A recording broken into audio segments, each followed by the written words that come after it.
wisdom's guide. Through the tides they swiftly ride.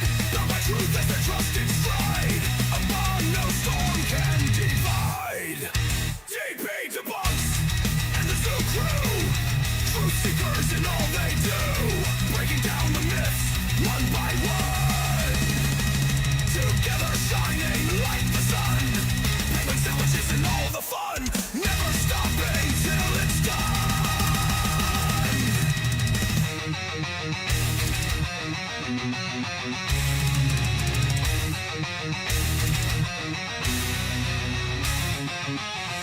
Through the echoes of the past, their legacy will forever last. In unity their voices cast, harmonious chorus vast. DP Debunks and the Zoo Crew, truth seekers in all they do. Breaking down the myths one by one. Together shining like the sun. Penguin sandwiches and all the fun. Never stopping done.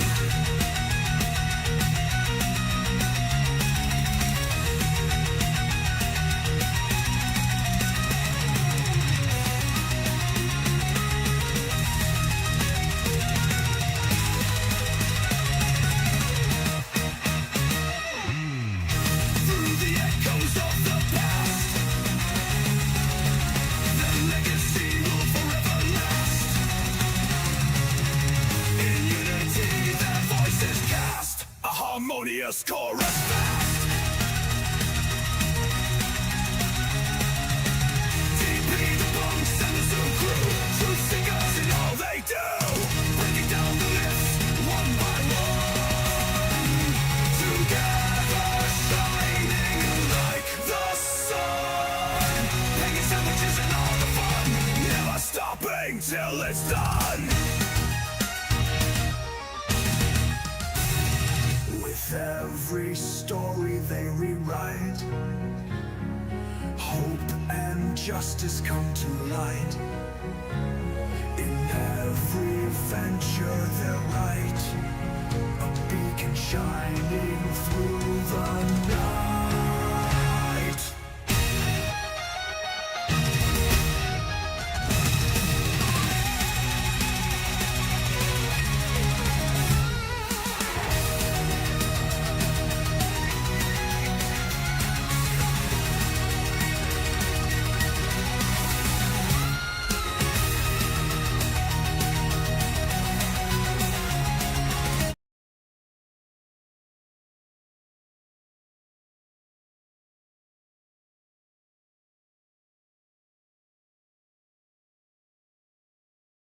Well, it wasn't just supposed to cut off.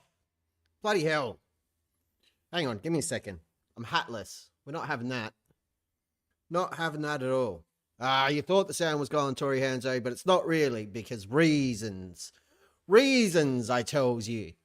So I just gone back to this screeny poo, and we'll go from there.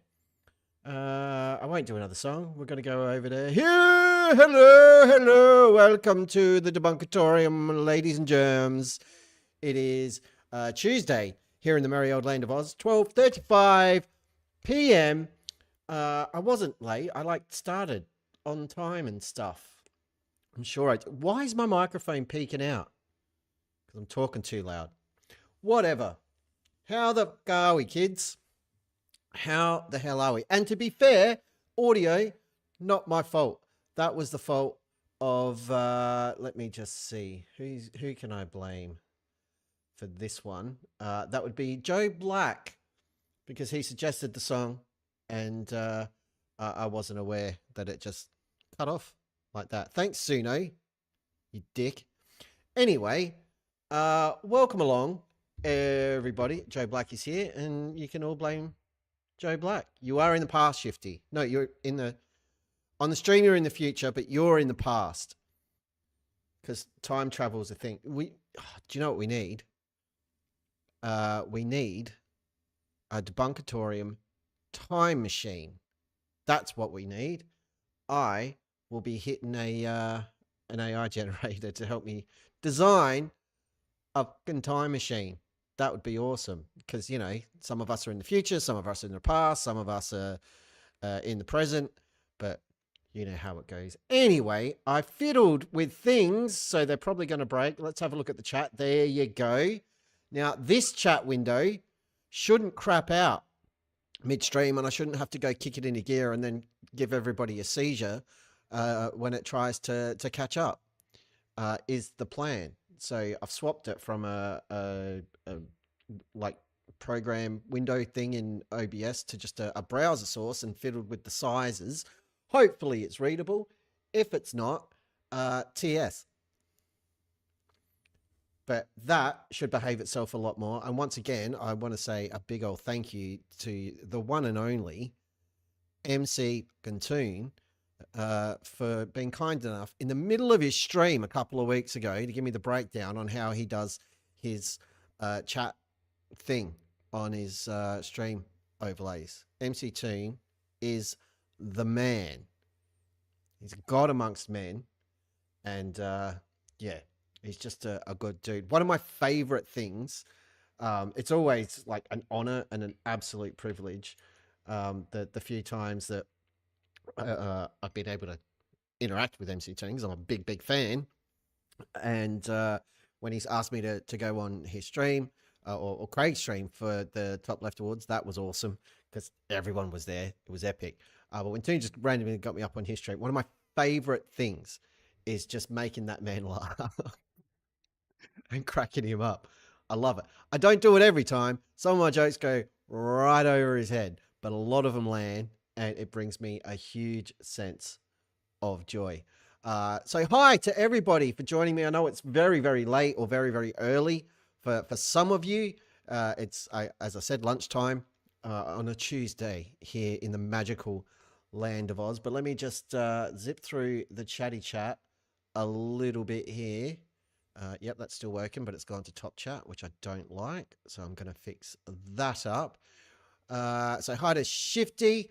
Oh, Shifty, in case you don't know, Shifty Eyes Shady, our very own. Before I get to that, I just need to address this thing from Tori Hanzo, who has donated to the community 100 sex. So I hope you all enjoy that. I know you will. He's just said, been a long time since I did this. Want a Penguin DPD hoodie. Leave it with me and we'll figure it out. Perfect timing for Monkey Cat Pat Pat, 11 p.m. You're welcome. That's the reason I scheduled it when I did, sir. Just for you. Wow. Yeah, more hoodies because it's coming up to winter and I don't want to freeze my testicles off.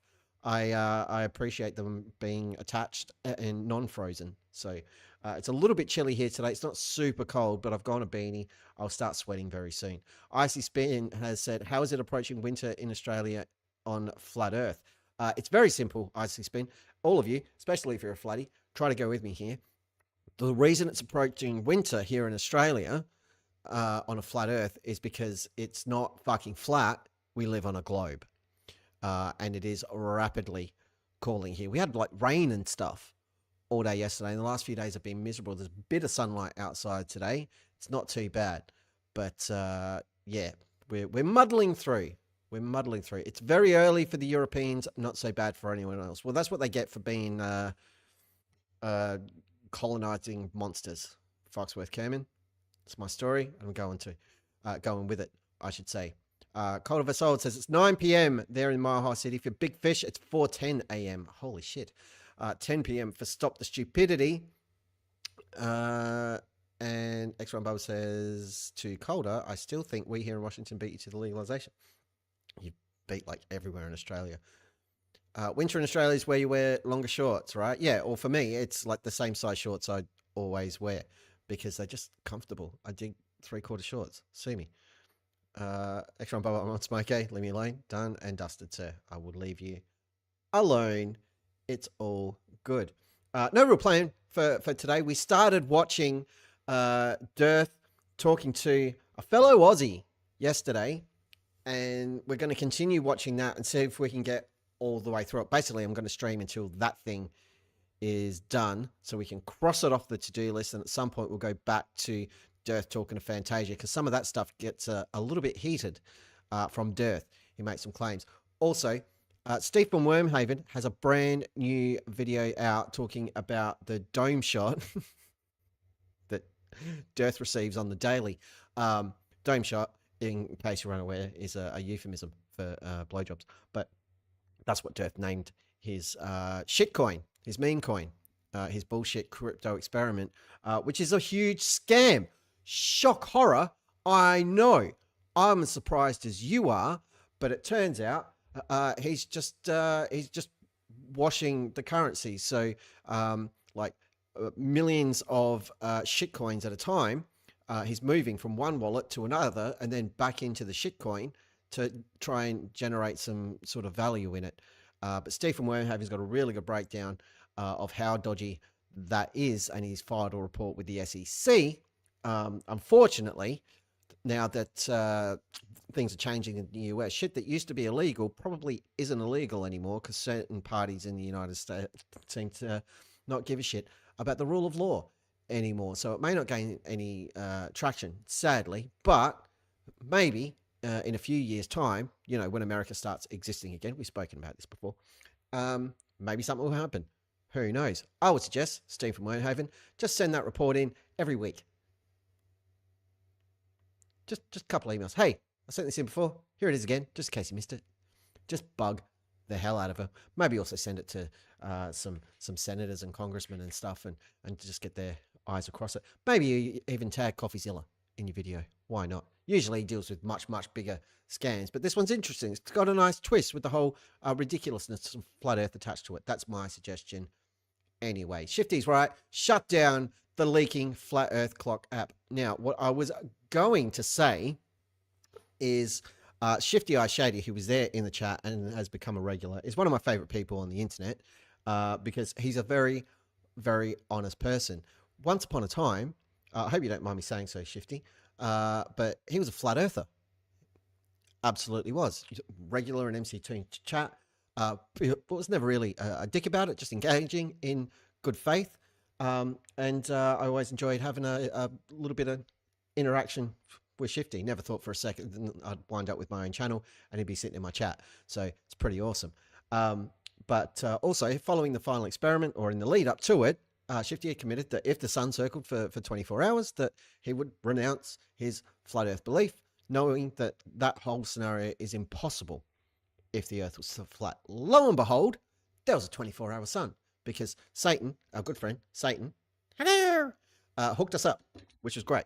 Got in on the deception, so that was cool. But it means Shifty Eye Shady is no longer a member of the flat earth cult, and a whole bunch of other stuff in his life has been going super right. He's done it all off his own bat.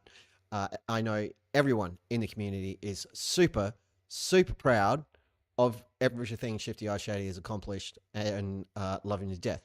So with that in mind, I just wanted everybody, for a moment, because we haven't really done it here on the channel, to celebrate the fact that through the final experiment and through sheer force of will on Shifty's part, it means that technically, not that any of us can take the credit for it, Shifty did it all on his own, but let's all celebrate the fact that the final experiment for Shifty resulted in us flipping a flatty. They once said the earth was flat, can you believe they thought that? But now they've seen the light, and now they feel so right. They stopped acting dense and started making sense. No more talking fancy, we're flipping a flatty.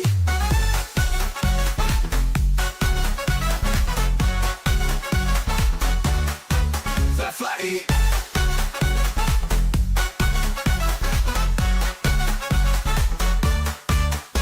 The flatty.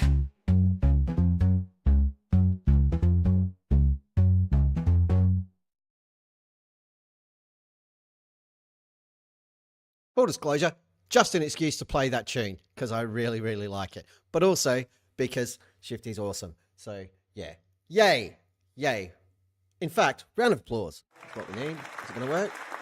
It's going to work. Yes. In your face. I do want to talk about the shirt I'm wearing today. Something none of you know. Before I do, Cold of a Soul has just re-upped his DeRPunkership for another month. Round of applause for that. That is awesome. It's not going to work. I've broken it now. There we go. Fixed it. You're welcome. Unfornicated is here. Megan is here. Now we can get the party started. Fantastic stuff. The shirt I'm wearing is a bit random. If you have a look, black with red stripes. It says Lefty on it. Lefty is a clothing brand that I was slightly involved with. It's kind of stalled out, which is a shame. But you can Google Lefty AF and find some stuff there. Last time I looked, some of the site was broken. I don't look after that, so it's not my fault. But it's a cool initiative. Anyway, they were the shirt sponsor. And this shirt, let me stand up. You can see my guts. And on the sleeve, we've got a little badgy poo there. And then on this side, we've got no room for racism. But this shirt, I'll have to show you my boob. Check it out. I don't know if you can see that super clear. Just it'll be backwards.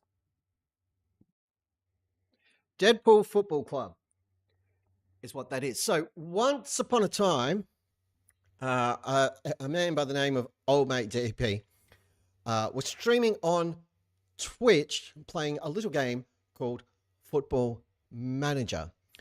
Football Manager is basically a giant spreadsheet simulator where you basically role play. People call it a sports simulation where you manage a soccer team or a football team for the educated amongst us. So you look after all the transfers of the players in and out, you hire and fire staff, you set up all the tactics. It's got a 2D or a 3D match engine, so you can watch what's happening like in the match engine. Looks like it was built in the 90s because most of the game was basically. But it's super fun. It's a game I've been playing on and off for about 30 years or so. As far as I can remember, a long time. The 2025 version got cancelled due to development issues. They're rebuilding the whole thing from the ground up in the Unity engine, which is a bit exciting. But it hasn't seen the light of day yet. So we've got to wait until probably this coming November for the new version. But I used to stream that on Twitch and did a little bit of it over here on YouTube. I did a few Football Manager saves. And there's like a full series of Project Palermo where I took a team from the second division in Italy all the way to Champions League glory. It is an awesome series. It's just nobody gave a shit. Doesn't matter. I had a great time making it and I had a pretty small following over on Twitch, and a bunch of those people enjoyed it too. But Deadpool FC was a custom football club that I created with the aim of taking them from tier 10 in England, which is like the deepest, darkest, non-league, like bunch of guys who met at a pub or at work playing on a Sunday where nobody gets paid, trying to take them all the way through to, again, winning the European Champions League and the English Premier League and all that stuff. And I did that for 4 or 5 months and got them up to League One. So only 2 steps away from the English Premier League. It was fun as hell. We had a bunch of heroes in that save. When I got to League One, there was no money, and I did all the transfers. It was an absolutely fucking massive disaster. And then I saw a video by Creaky talking about Nico ripping off Dubé's video, and here we are in the Debunkatorium, and everything, Football Manager-wise, just got put on a shelf. But I have been pondering, because I'm getting the itch, and this does happen from time to time, getting the itch. You can get topical creams for that. If you have an itch, consult your doctor. I get the itch to play Football Manager from time to time. And when I do, I go all in for a little while. So I'm pondering a bit of an experiment where maybe one night when I'm streaming here, I just do what I used to do on Twitch. We'll have a live in the chat. We'll have that on screen so I don't lose track of it. I'll just sit here and play Football Manager and we'll shoot the shit. Most of you Americans have no fucking clue what's going on. But that's fine, because most of the time, I don't know what's going on either. But maybe not. Maybe I'll just go back and stream on Twitch because my account and everything is still there. And if I do, I'll let everybody know on Discord when it's happening so you can check it out. But in the game, well, like, this kit is basically the actual kit that's used within the game itself. The badges there. I've got my photo in the game as well. It's just super, super fun. I'm fornicated. Fuck you, DPD. Like, some of us watch soccer. No, you watch football. Keep it on YouTube and you'll have at least one follower. Maybe, yeah, might be like a weekly or a fortnightly stream where I just jump on and scratch the Football Manager itch, because it could be fun. And the other thing we could do, there is a multiplayer element to Football Manager that's available, or at least FM24. If anyone else out there amongst the Zoo Crew plays Football Manager, we could try like a network game or something like that we play like once a week or once a fortnight or even once a month and just work our way through something like that. Or I could do another custom club and we can rename all the players and make them debunkers or members of the Zoo Crew or flatties. We could have like Flyer Football Club or something like that and set it up so like all the members of the board are like DIRTH and Dubay and everybody else and just try to bankrupt the club. I'm really good at that. Anyway, that was the thing. And this shirt is the only one in existence. I never sold them or anything else. I just wanted my own Deadpool FC shirt to wear on stream, and I own it. It's the only one in existence. So it is literally one of a kind, and it brings me great joy. The other thing I want to talk about, I have checked on this piece of shit. I'm a disgusting person. Everything that I say is a complete lie. Yeah, that's right. Numbers haven't moved, so still at 5.04k subby subs. But one thing that was interesting that I'll get to in a moment, it was super cool, and I looked at that earlier today. But first, the Hydrogen Alpha Telescope for Austin Thompson, the fundraiser, is still going. It is a cause very near and dear to my heart. Sure, we could solve homelessness or disease or anything else, but I think getting a telescope for a former flatty is a brilliant thing, because then we can all enjoy his content and sun observations. So get on that. The link is there on the screen, journalism.betterworld.org/campaigns/mellow. I believe there is like a tiny URL version of that, but I can't remember where it is. So you get the full one, but the link is also up there in the chat. It's the pinned post to make it easy. You're welcome. And just to put everything in writing, because I can, I just wanted to reinforce that all profits from the DP Debunk store for April 2025, that is this April, there's 8 days to go, every single penny made from the DP Debunk store this month is going towards that telescope. And 10% of my first NASA Freemason CIA Tupperware shield check, which should land in the next couple of days, is going to be contributed as well. So that's anything that comes in through you guys grabbing memberships or submitting super chats or anything like that. When that shield check comes through, which it will now that Brenda is back for her maternity leave at NASA and fucking Haren's not in charge. 10% of whatever I receive from the kindness of you lot is going to be reinvested into the telescope fund for Melodome. So yes, that is a very, very cool thing. So even if you don't want to contribute directly, which is totally fine, you don't have to, just know anything you contribute to any of my bullshit is helping it out. Also, if you're not able to contribute, that is absolutely fine. There is no pressure at all to do so. Totally understand, given that at least third humanoid orangutan fucked the world's economy. So, you know, that's the thing.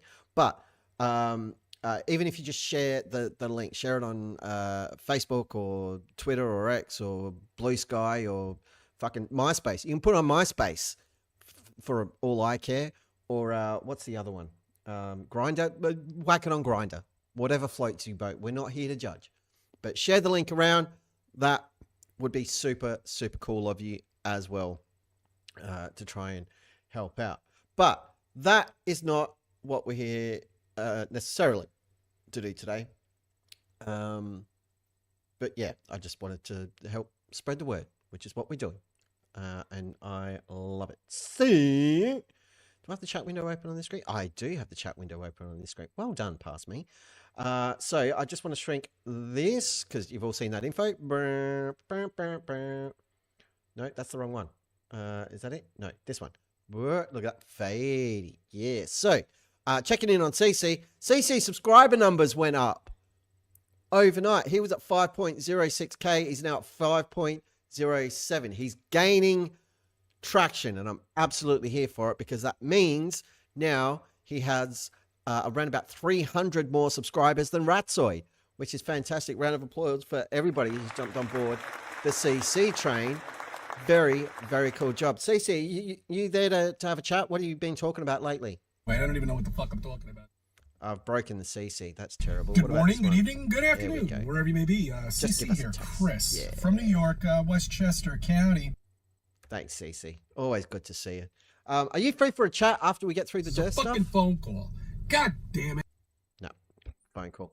Every time. Every bloody time. Anyway, the main reason we're gathered here today is to watch some of this bullshit.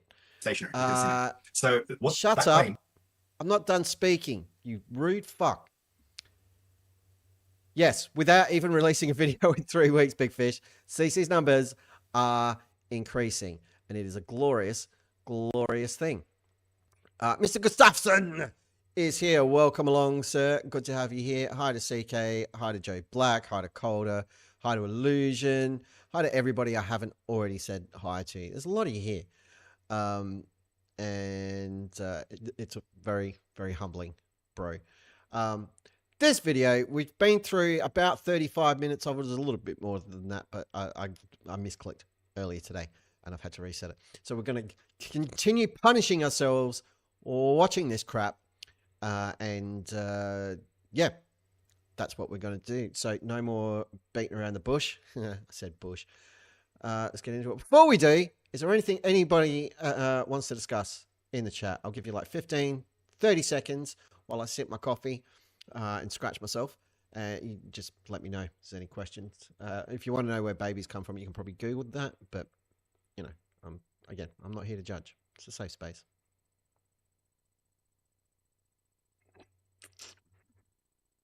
Oh, my coffee's cold. I'm going to have to make a fresh coffee.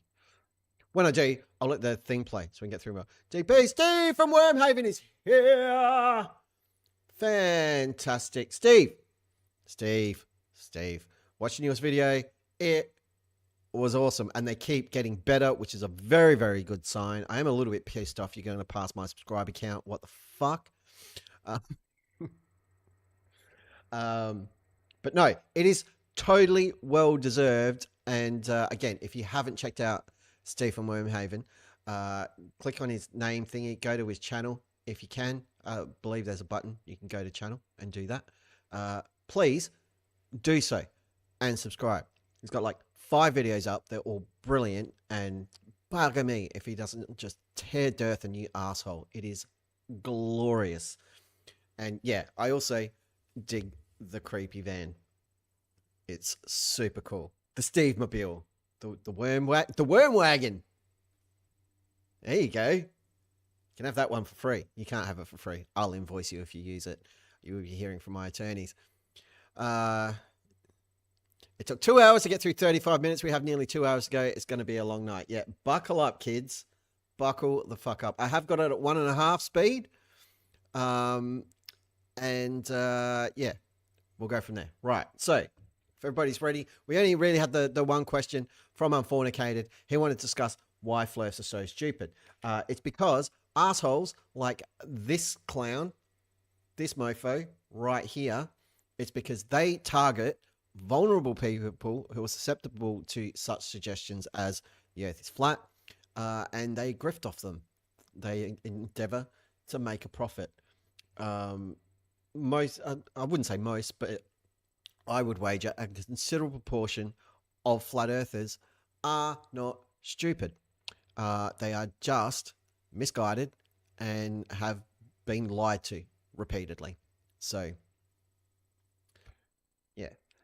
Some flatties are really dumb, and a lot of them are just victims of the flat earth cult. But not Shifty Eyes Shady.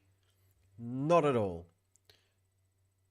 The grumpy old mechanic. Is there any chance DIRTH isn't a grifter? There is a chance that he actually believes the Earth is flat, but I find that very, very difficult to believe, given how many times he has presented his evidence or shitty memes that he's stolen from Facebook, being shown categorically that what he has said or presented is wrong, and been given all of the evidence against it and just ignores it. DIRTH is one of the people who said repeatedly, you can't go to Antarctica because of the Antarctic Treaty.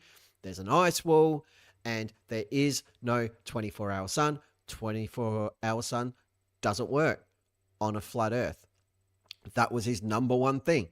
And they went down there, saw a 24-hour sun, presented all of the evidence, and then he says it doesn't matter. He's a liar. He's a disingenuous liar, and he throws out anything that doesn't fit his predetermined conclusion. He absolutely knows the Earth is a globe because everything he presents to make the case against it is easily disproven. The fact that he still profits off his app hasn't fixed a serious data leak issue in that app, and just deflects and blames other people for it. Like, it was hacked. It wasn't hacked, Dave. You're projecting all of that data in the fucking clear. And the fact that he's also running a crypto scam through that app. He's a grifter. He's a liar. He's a charlatan. He's a con man. And he is a piece of shit. So as far as I'm concerned, there is zero chance that DIRTH is not a grifter. If he wasn't a grifter, if he was actually honest in his belief and having them challenged, he wouldn't be a flat earther right now. He would have accepted the results of the final experiment and told his audience he was wrong. But he can't do that because it's literally paying his bills. That's my 2 cents. Speaking of his shitty app, Shifty is working on a class action lawsuit. If you've had DIRTH's app and had your data leaked and you'd like to see him get his just desserts, get on over to MC Toons chat. You can check out the GlobeSec public channel over on MC Toons Discord and get some more information there. And all the GlobeSec guys are fantastic and super helpful. They'll be happy to answer any questions you might have, time permitting. But they're pretty responsive.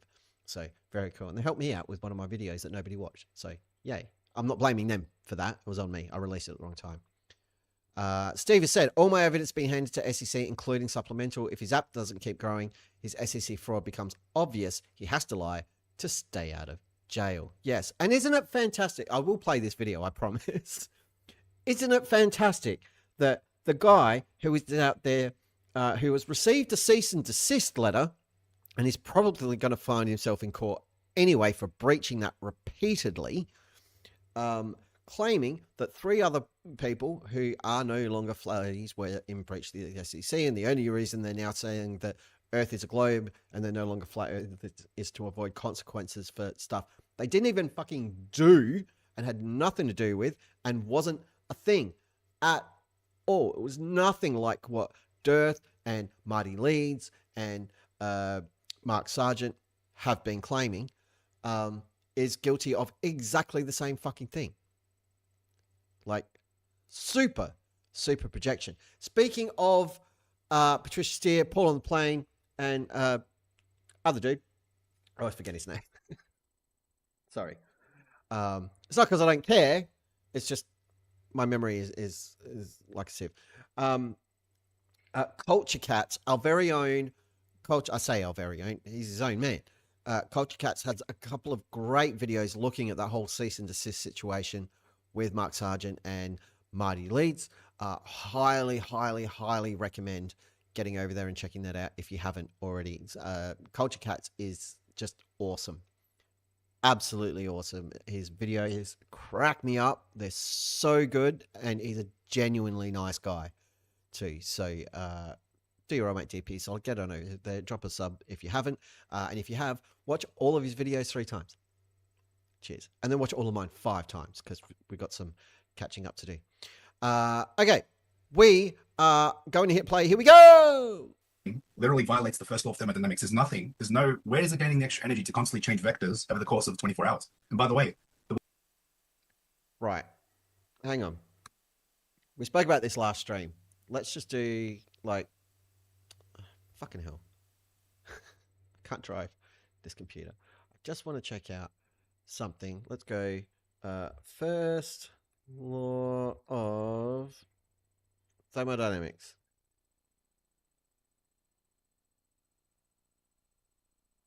Lord Luminous Pooh is here. Holy ever-loving crap. For $2 US. Thank you kindly, sir. The Pope died, or as I call him, King of the P3dos. Yup. The first law of thermodynamics is a formulation of the law of conservation of energy in the context of thermodynamic processes. For a thermodynamic process affecting a thermodynamic system without transfer of matter, the law distinguishes 2 principal forms of energy transfer: heat and thermodynamic work. The law also defines the internal energy of a system, an extensive property for taking account of the balance of heat transfer, thermodynamic work, and matter transfer into and out of the system. Energy cannot be created or destroyed, but it can be transformed from one form to another. It is in an externally isolated system with internal changes. The sum of all forms of energy is consistent. An equivalent statement is that perpetual motion machines of the first kind are impossible. Work done by a system on its surroundings require that the system's internal energy be consumed, so that the amount of internal energy lost by that work must be resupplied as heat by an external energy source, or as work by an external machine acting on the system to sustain the work of the system continuously. I was hoping that would help, but it doesn't. So let's go to Charger Petty, my research assistant, and I'll ask for hey Char, because I'm hang on, let me just switch screens and let me log into this so you can't see all my login stuff.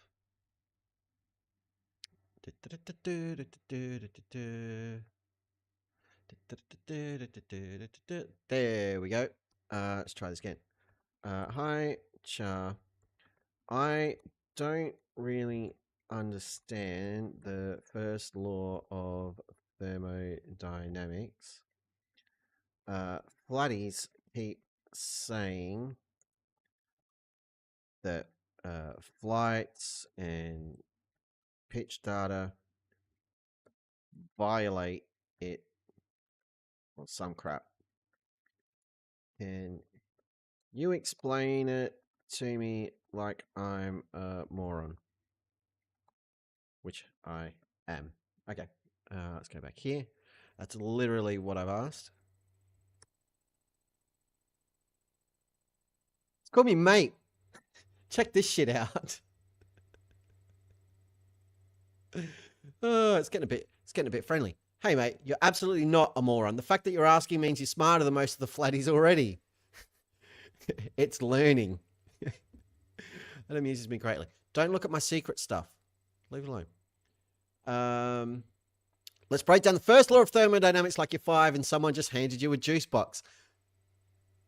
This is freaking me out. What is the first law of thermodynamics? It's just a fancy way of saying energy can't be created or destroyed, only change from one form to another. Okay, that I get. Whoa, too far. What does that actually mean, though? I was going to ask. So that's a good question. Imagine you're holding a juice box. I've got a cup of coffee. So the coffee has energy in it. When you drink it, your body doesn't destroy that energy. Your body uses that energy to move things, maybe do a sarcastic eye roll at Flat Earther. Some of that energy becomes heat. You get warmer. Some becomes movement, etc. So the total amount of energy stays the same. It just changes form. Okay, that makes sense. So I'm here. I've got a big fat pizza in front of me. I've got energy. That pizza has energy. When I devour all of that pizza in one sitting watching Daredevil Born Again, the energy of that pizza hasn't been destroyed because I've eaten it. It's just transferred into me. That pizza has become a part of me. I become part pizza. And that's how we got Pizza the Hut. All right. This is all making sense. So how do flatties screw this up? Flatties love to throw around sciencey sounding terms to confuse people. When they say things like planes violate the first law of thermodynamics, they're either lying or don't know what the hell they're talking about. ChatGPT says, which is 99.9% likely. It's turning into me. Let's take an airplane. Someone made this point last stream. It burns fuel, chemical energy. That energy becomes thrust, movement, lift, and heat. Nothing is created from nothing. Energy is just converted. No laws are broken. The universe isn't glitching because Delta Airlines flies to Australia. What does that mean? The TLDR. Someone help me out. What the fuck is that? Is this like hipster kid lingo? I'll put it in the chat in case you can't see it. What the fuck is that? What is it? Help me, Obi-Wan Kenobi. Did I miss something? I feel like I've missed something important. There we go. I did miss a couple of things. Sorry. Chris German Spy has become a Debunker. Thank you, Chris.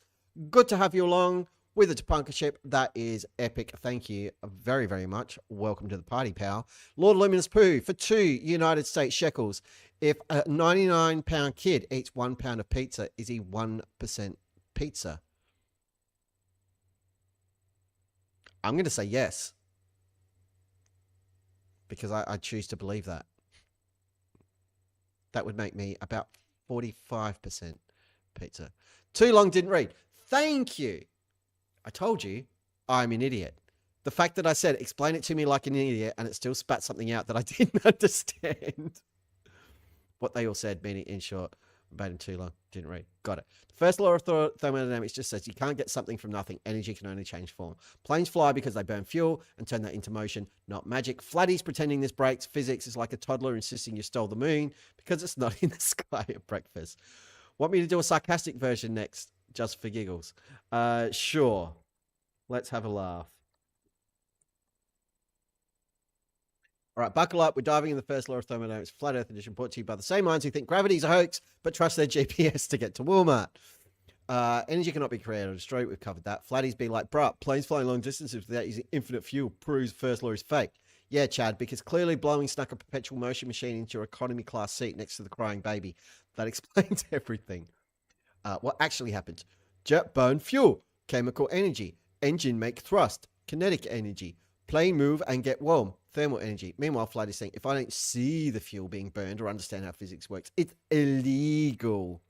Sorry, Greg, but misunderstanding thermodynamics doesn't mean planes are breaking the laws of physics. It just means you skipped year 8 science because you were too busy watching YouTube University Flat Earth Edition. The Flatty logic breakdown.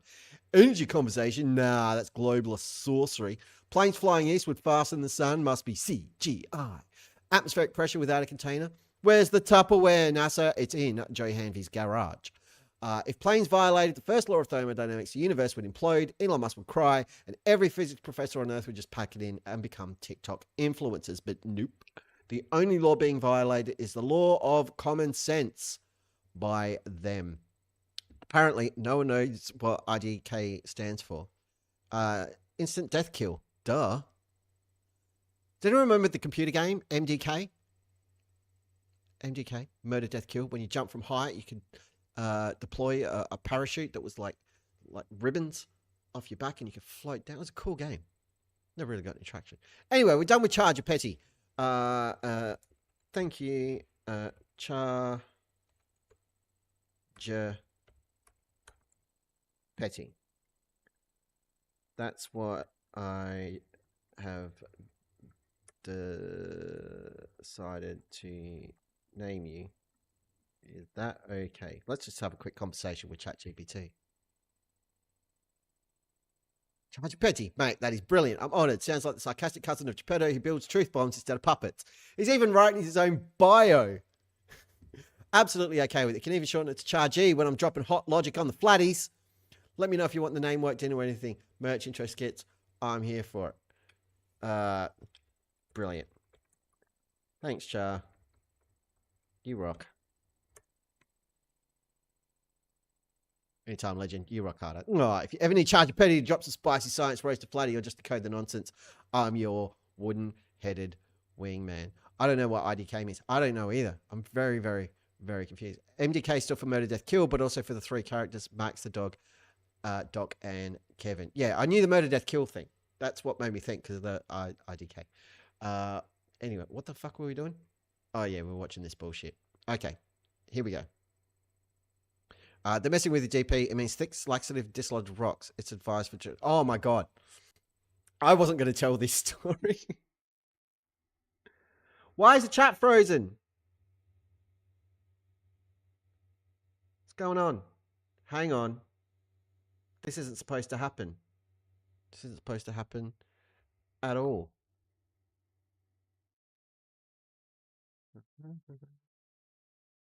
Maybe now? You good? No. All right, hang on. Stand by. I need to go over here. Into your chat scene. Refresh. Refresh. Properties.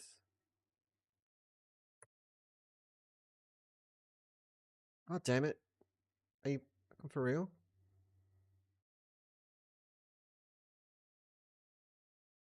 Hang on. Hang on. I broke something. You can mark that off your bingo card. Well, I didn't break it. It's just misbehaving. And I don't know why. I want to fix chat on screen. It's important to me. It's important to my soul.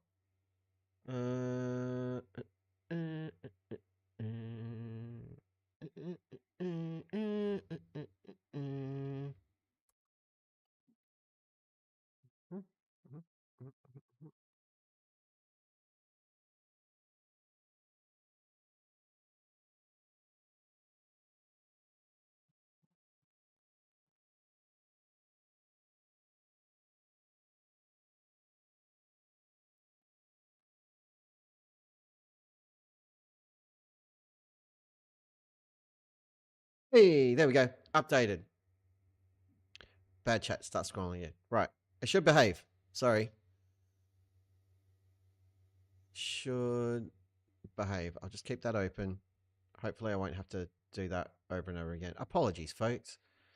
I thought we'd fixed it. It was behaving itself really well. Hamsters in your PC need more food. They need more pizza. My PCs are breaking the first law of thermodynamics. I'm not going to tell the poop story. That could be for another time. It's not that interesting. Basically, I spent way too long in the bathroom last night. I was sweating. I got to the point where I was sitting on the toilet and had to remove like hoodie and shirt and basically all of my clothes because I was sweating so hard, and it felt like I was trying to move a fucking elephant through my intestinal tract. And also now I have a pet poop elephant, so that all worked out. Chat is broke because it goes against the first law of thermodynamics. Agreed. Right, back we go. The world record hover is over 50 hours, and they landed in the same spot. Landed in the same spot and was hovering for 50 hours? Yeah. That's the world record. World record. I have to look into this. I don't have anything. That's a good answer. Listen, and by the way, Andrew, don't believe anything we're telling you today. Verify everything. I never would. Yeah, no, but I'm saying that like, you know, as a smart ass, but like, I don't just take what anyone says at face value. Yeah, that's because you're a smart guy. Okay. Thank you. Andrew, not as smart as you though. So well, here's the thing. Angel and I are ignorant about everything that we don't know, and so are you. Ignorant is not a bad word. It's a description for what, and I was ignorant to the Earth being a level stationary topographical non-rotating plane, non-moving plane. This is a balloon we put up at 127,000 feet. Stupid. Okay, 127,000 feet. It was up for 3.5 hours. Now you got to remember, the balloon is detached from the Earth. The Earth is spinning to the east. So apparently, I may have shared too much information. I respectfully disagree. Don't do an Elvis. No. I didn't do an Elvis. I felt like I might, but I didn't. Megan asked, do we need to know this part? Yes, you absolutely do. We're all about transparency here. Is it vital to the story? Yes. Yes, it was. There's another story. No, not going to tell. Azolda 74 is here. Welcome, Azolda. Good to see you. Dave cannot help but to interrupt to read his script. You are 100% correct. He is an addict. You on the toilet is always a vital part of the story. Yeah, that's how all my stories start and end. All of them.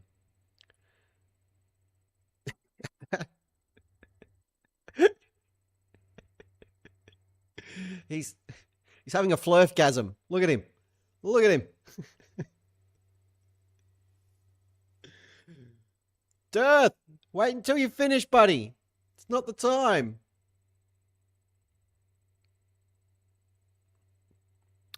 Grumpy Old Mechanic, when do we expect earth-shattering paper in the journal Geophysical Research demonstrating that every relevant scientist on the globe is wrong? Just as soon as he fixes the security on his app, I'm sure. He's... Oh, my Lord. I do declare... Right? The Earth spins to the east. That's why the sun appears to rise. Or maybe the sun's just coming towards us. So it should have landed 3,000 miles to the west from where it took off, right? Because the Earth is spinning out from underneath it. Because the higher it goes, for it to stay over that same spot on Earth, it would actually have to accelerate from its original ground speed, right? Because the circle of the Earth is smaller than the circle of the orbit, right? So it would have to accelerate just to keep up with that point on the ground. It landed 100 miles east of where it took off. It was up for 3.5 hours, and somehow it outran the spin of the Earth, if the Earth was spinning, and landed east of where it took off. And also the Felix jump. I'm going to ask Char about this. Where are we? Char, you still here? Did I close it? Am I an idiot? I'm an idiot. Hey, Char. DIRTH is derping out and talking about balloons and helicopters hovering or floating above the Earth, and he's very confused about how or why they don't land like thousands of miles away when they are above the spinny water ball. So, can you help him out, please? That's not even a word. Can you help him out, please? Char's just having a think.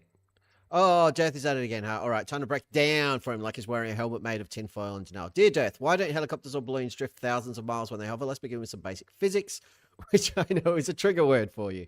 The Earth spins, but so does everything on it. When the Earth spins, everything that's not nailed down is still moving with it because it's already moving. Imagine this, Death.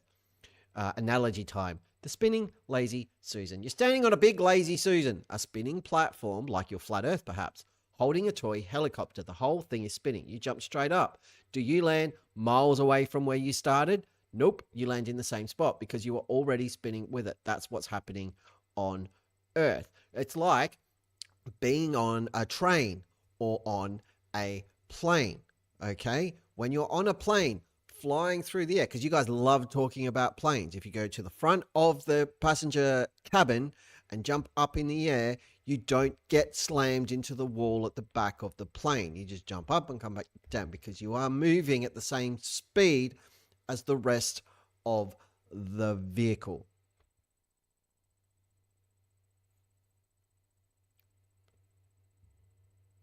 Chuck can just do your videos for you. Just let it clone your voice at this peak. No, not quite, because it doesn't swear enough. But, you know, we'll see if we can fix that. We'll see if we can fix it. When a helicopter lifts off, it's already moving at the same speed as the Earth's surface. It keeps that momentum unless something changes it, like the wind. So it doesn't just sit still while the Earth zooms away beneath it. It goes along for the ride. Unless DIRTH thinks the movement of a helicopter lifts off, it's hit with universal treadmill mode, and the ground starts sliding away like a cartoon. Balloons too, yep, same deal. Balloons rise through the air. That air is also moving with the Earth. So unless there's a strong wind pushing it, it doesn't just float thousands of miles away while the Earth spins under it like a malfunctioning globe on a game show. But what about wind? Great question, DIRTH. Wind can blow balloons around. No shit. The air moving relative to the ground, but it's not Earth spinning underneath while the air sits still. It's the atmosphere rotating with the Earth because it's held by gravity and friction. So if DIRTH is waiting for a balloon to float into a different continent while hovering, he'll be waiting longer than his next valid point. Too long, don't read. For DIRTH, helicopters and balloons don't drift miles when they hover because they're already moving with the Earth. You're not escaping Earth's spin just by leaving the ground. champ. That should be chump. It's not a glitch in the matrix, mate. It's just inertia, something you've clearly resisted your whole life. And then Charger Petty has asked, want me to turn that into a DIRTH skit where he's on a balloon trying to catch Hawaii by hovering over Ohio? Because I will. No thanks, Char.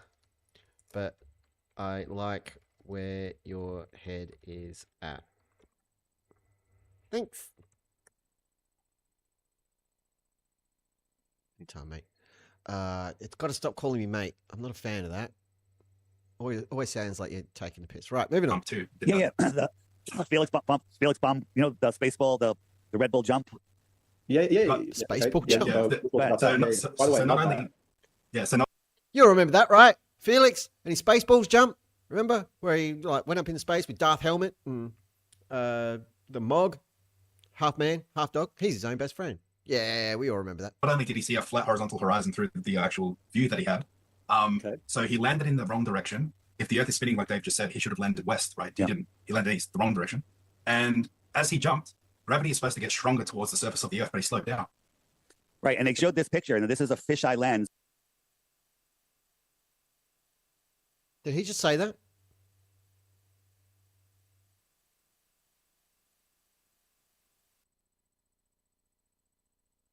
Gravity is supposed to get stronger, but he slowed down. I wonder why that is.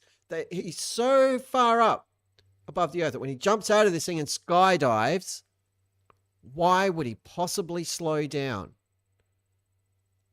Maybe because he's basically right at the edge of, so he wasn't in space, he was at the edge of space. And then as you get closer to the ground, you start encountering shit like air and other particles, which, you know, act as a brake. It's exactly the same thing as when, I don't know, let's say anything in space starts re-entering the atmosphere, like friction. It fucking heats up, you dumb shit. He probably, this idiot probably means like, oh, why did he suddenly decelerate? Because of parachutes. Terminal velocity. Boom. Thank you. That's what I'm looking for. Mate needs inflection for understanding. It can mean many things. It doesn't work well in text. Agreed. To see a massive change in the rotation speed, you have to rise thousands of miles above the surface before it changes to an spout. Exactly right. It's from the camera on the outside. And we looked at the topography here. This is all New Mexico. When did New Mexico become a third of the Earth? Right? So this is proof that it's... This is all New Mexico because we looked at the topography. You can't even...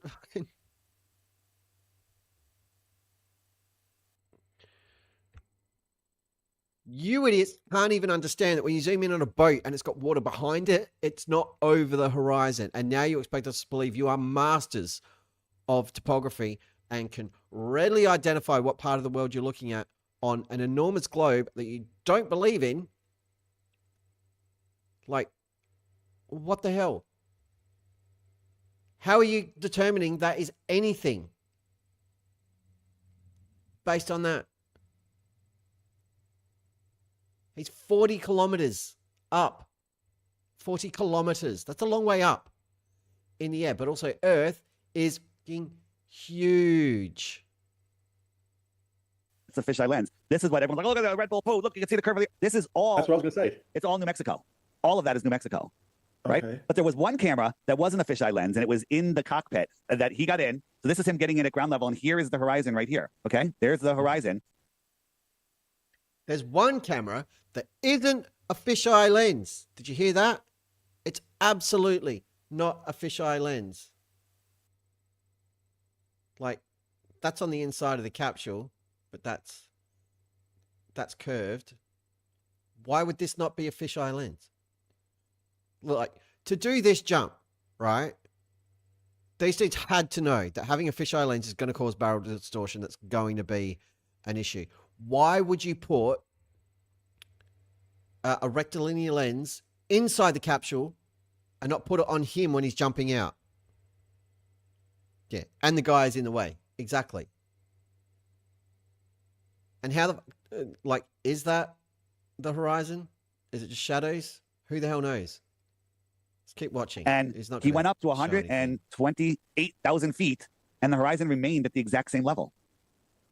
Look, you can see how flat it is, despite the fact he's in the way. And there also looks to be like a little bit of a gap there. And what is this?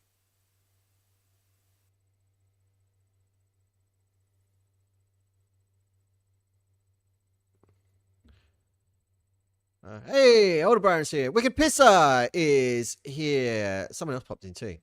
Welcome along. Welcome to the Bunkatorium.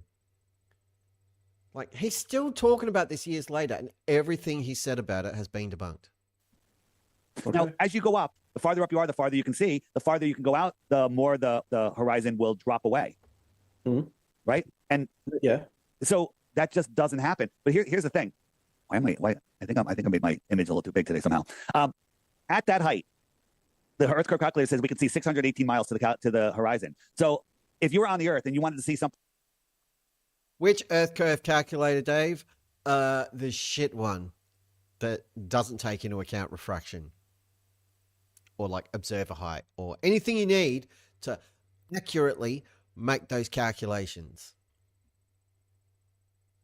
So without checking, I can tell everybody confidently that all of those numbers, well, not all of them, maybe the horizon's right, that it's that far away, but this shit, all wrong. All of it. Something that's 618 miles away, it would have to be 250,000 feet tall for you to see it because the Earth curve would hide it. That's just on the ground. Yeah. Now raise yourself up to 128,000 feet, and the horizon would be 381. There you go, Old Baron. On a flat Earth, wouldn't the higher you get, the more you'd see? Yeah. Yeah. Yeah. Actually, maybe not, because of the magic involved in flat Earth. The horizon just always rises to eye level, remember? The whole Earth just moves to stick with your eye level because of perspective and vanishing points and the optical horizon, whatever the fuck they say, which is all bullshit. There's a curve just above the word feet. Yep. A little bend there. It's unfortunate. And you can literally see it dropping away here. Again, it's so infuriatingly dishonest. Like, you can see it bending, and he's chosen this particular frame because it's obstructed. So the higher you get, yes. And that is the first law of Dynamics. 1,000 feet, which is a height that you can't even fathom, below, but it's exactly where it was when he was on the ground. I've got a good thing to share now. Just a quick video on it. Go for it.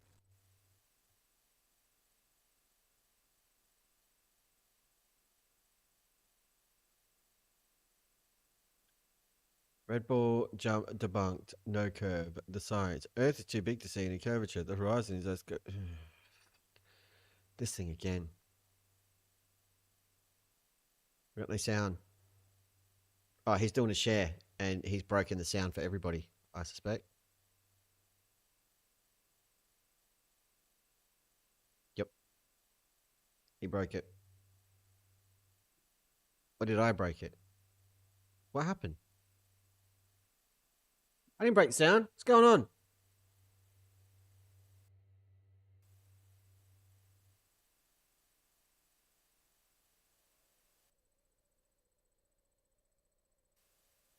Let's go back. Go for it. 381,000 feet, which is a height that you can't even fathom, below, but it's exactly where it was when he was on the ground. I've got a good thing to share now. Just a quick video on it. Go for it. Go for it. Go for it. Go for it. He's so dumb. Okay, sorry. That should be fixed.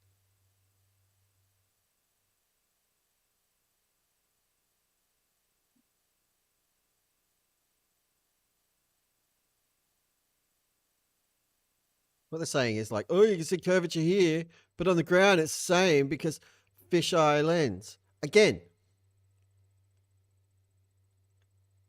if you're going to have a shot like this, because you know they've tested this stuff, right? There's no way they look at this and just go, yep, that's perfect. But what we'll do is put a rectilinear lens in here so that we're up at altitude before you jump out, Felix, right? We'll completely negate the point of us doing this, okay? And we'll just fuel the conspiracy tards and give them a little wink and a nudge and say, yeah, it's really flat. And we're idiots. We didn't think that far ahead. We got the cameras mixed up and put them in the wrong spot. There needs to be a rule, right? If you're doing any kind of observation at altitude, right? Don't use a fucking fisheye lens. Just don't. Just don't do it. Because even if you correct for the barrel distortion, it's not perfect, and then you're manipulating the image and you just give it more fuel. I'm really, really looking forward to Creaky's experiment where they are sending up a camera that doesn't have any barrel distortion or fisheyeing. That's going to be really cool. I know it's been done before, but I wasn't around for Mage, so I want to see Creaky's one. Plus, I'm hoping the balloon's got a giant, like, Creaky face on it. That would be epic. And Creaky, if your balloon doesn't have your beautiful, beautiful face on it, I'm going to be really disappointed in you. Let's just skip ahead because we can't hear the derp. It's actually pretty cool that we can't hear it. You know what's really disappointing? The fact that they've completely fucked their audio. Means that myself and Dan, we're as good at this as flatties. Oh, I want to be able to hear them say, like, look, it's flat. Look, it's flat. Look how flat it is. That's curving upwards. That, my friends, is barrel distortion right there. Look at it. It's lower in the middle and it's higher up here. Whoopsie days. Sharon Angel. So large bodies of water at rest, first they need containment and they lie flat. And this just shows, right? This shows how much of a shit DIRTH doesn't give. He sat there, he's recorded all of this, ready to post on his stupid channel. He hasn't watched this back. He hasn't checked it. He hasn't dropped it into DaVinci or whatever editing. It's Windows Movie Maker. DIRTH clearly uses Windows Movie Maker, let's be honest. He wouldn't use a Mac. He can't afford one. He's only got 33,000 people who bought his app. He hasn't even put it in there and seen that there's a dead spot at the 40-minute mark of his video where there is just no audio peaks at all. Doesn't care. It is low effort. Granted, I don't go back and edit all my streams because I keep them exactly the same they are. But this isn't his stream. He didn't broadcast this live on his channel. Like, he waits days, weeks, sometimes months before this shit goes up. So he had time, but he just doesn't care. And they say, well, the Earth is so big, you can't see the curve, but using their math, and their math is crazy math. Let me get rid of the Suez Canal for a second. Our math so isn't crazy, we got a camera, and when water's flat, it gets cold, it freezes flat. So if you ever went ice skating on a lake, it's flat. The ice is flat, right? So we put our camera at 6 inches off the ice, and we put these 4 lights out here at 8 miles, 7 miles, 6 miles, and 5 miles. Now, the Earth is so big, well, what difference is that going to make? According to Earth Curve Calculator, and if we add in, because they go, oh, refraction, things are refracting up from behind the ball. I added like 50% refraction, and this light should be well over 30 feet, 22 feet, 15 feet, and 9 feet behind the hill of the Earth. When I say the curvature is like a hill. Like if we were outside and there was a hill, and you... I'm not even going to talk about this one because this has been covered so many fucking times that it doesn't need to be said. I'm fornicated. Yes. If ice is flat, why the fuck do we have Zambonis?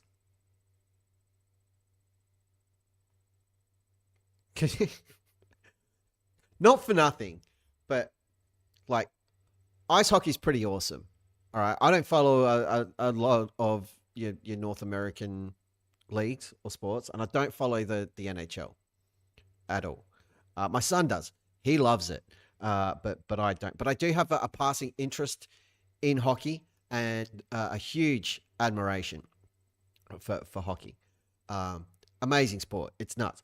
But how fucking awesome would it be if they didn't keep the ice flat, but it was kind of set up like Robot Wars, right? where around the rink, you just have like obstacles, like jumps, right? So you've got like your face-off circles on beside the goal and just in front. What if they were like the hazards, like the pit that the robots fall into, or jumps that you can jump off, or one could shoot fire, and that sort of stuff, or like a crusher where you can like grab the skate or dent it and fuck it up. That would be amazing. That would be like next level hockey. Give it 10, 20 years, and some network executive, when the ratings dip, is going to find their stream, and that's going to happen, and we're all going to sue them because it's our idea. Okay? So write down the time code, time and date that I've had that idea in my brain. That's ours, and if anyone steals it, it's like copyright, trademark, DP Debunks. I'm on to you people.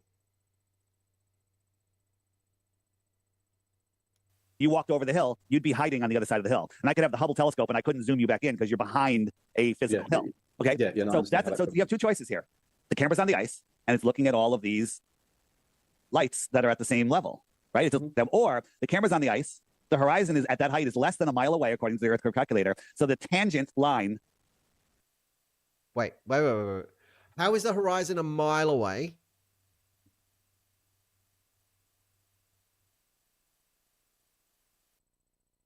Oh, because of the height, 6 inches. To that horizon, these are magically refracting up, and all of them are stopping exactly at that line. They're not going above it.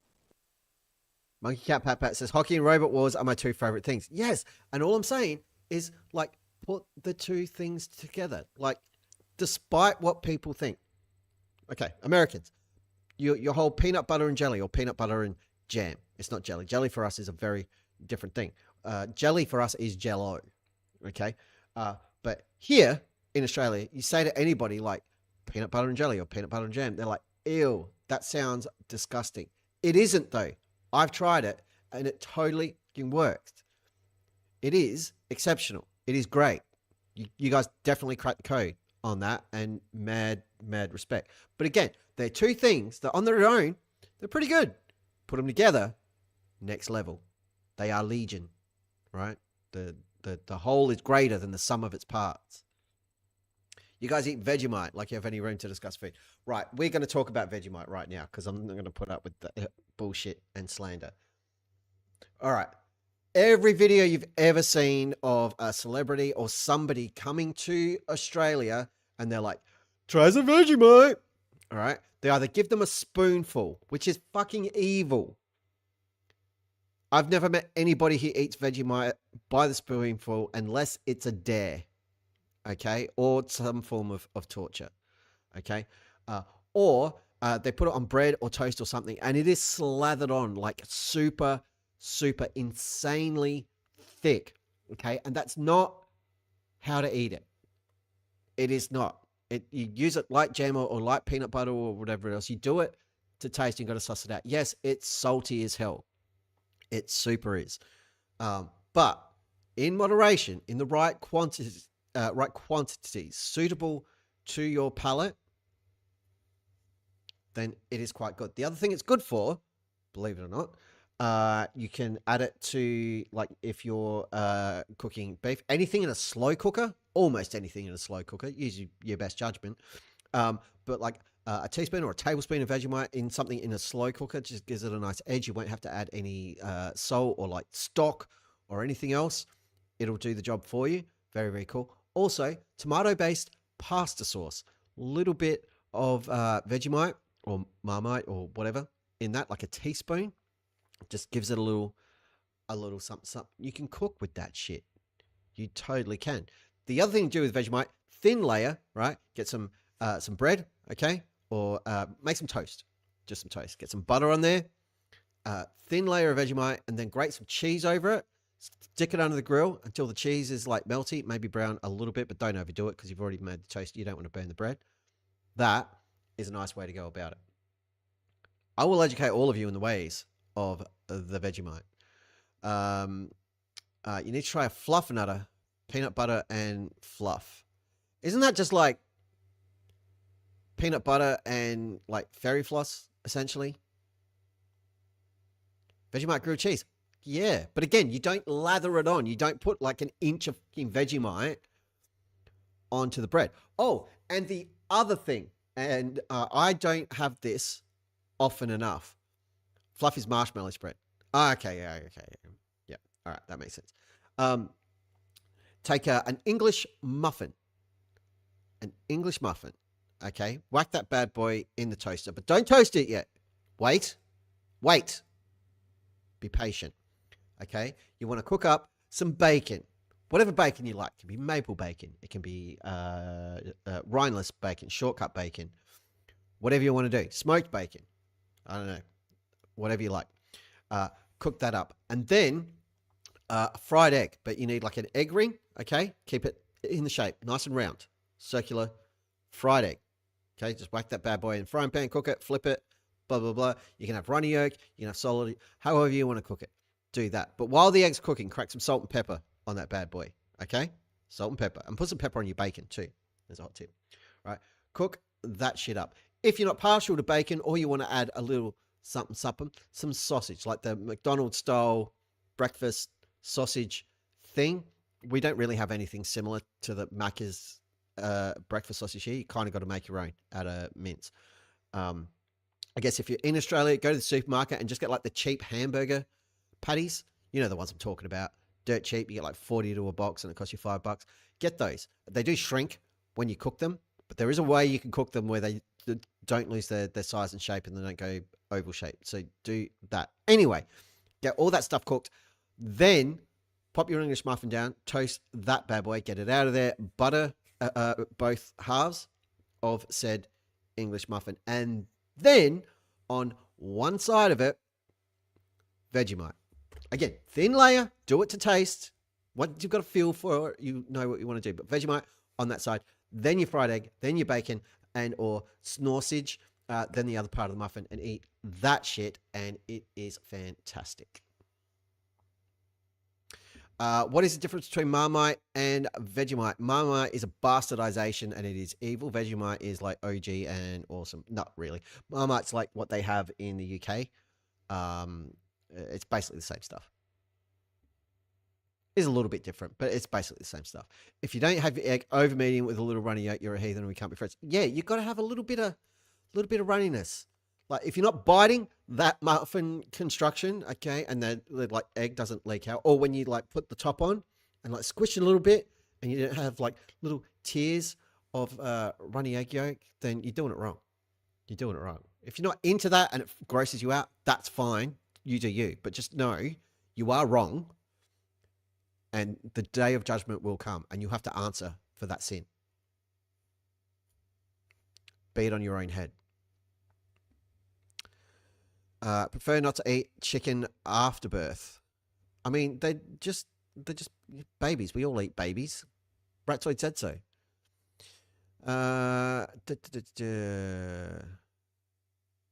Get a BC and a hard roll. I don't do hard rolls. I'm not a fan.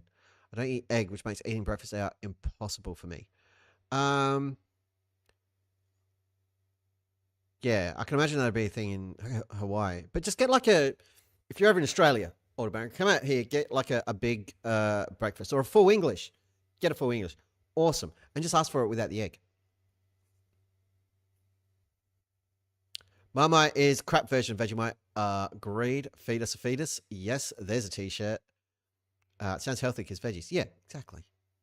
Exactly. Right, so now that I've educated you all on Vegemite, we can continue. They're both yeast extract. We'll be buying Vegemite to try it. So yes, just be careful, Sharky. As I said, moderation. Moderation. Thin layer to start. Don't just eat it with a spoon or taste it off the knife or anything like that because it's too much. It's too much. It'll blow me up because it's salty as hell.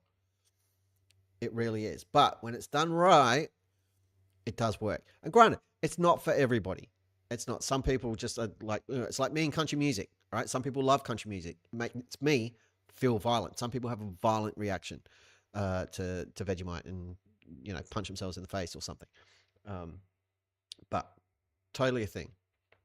A spoonful of Vegemite doesn't help the medicine go down. No, but it would help get anything that's in your system out. Spoonful is a really, really bad idea. unlike another Australian staple, I don't even know if you guys have this in the States, Milo. Any Australians in the chat will testify to this. You can absolutely take a huge spoonful of Milo. You won't be able to talk for about 5 minutes and you might dribble. But you can eat that shit by the spoonful, just like Nutella. That's the other thing. Don't confuse Vegemite and Nutella. They are not the same thing. They are very fucking different. Nutella, you can absolutely sit there with a spoon or just your hands and eat it by the jarful. I highly recommend that you do. Your dentist may disagree. I don't care. Nutella is awesome.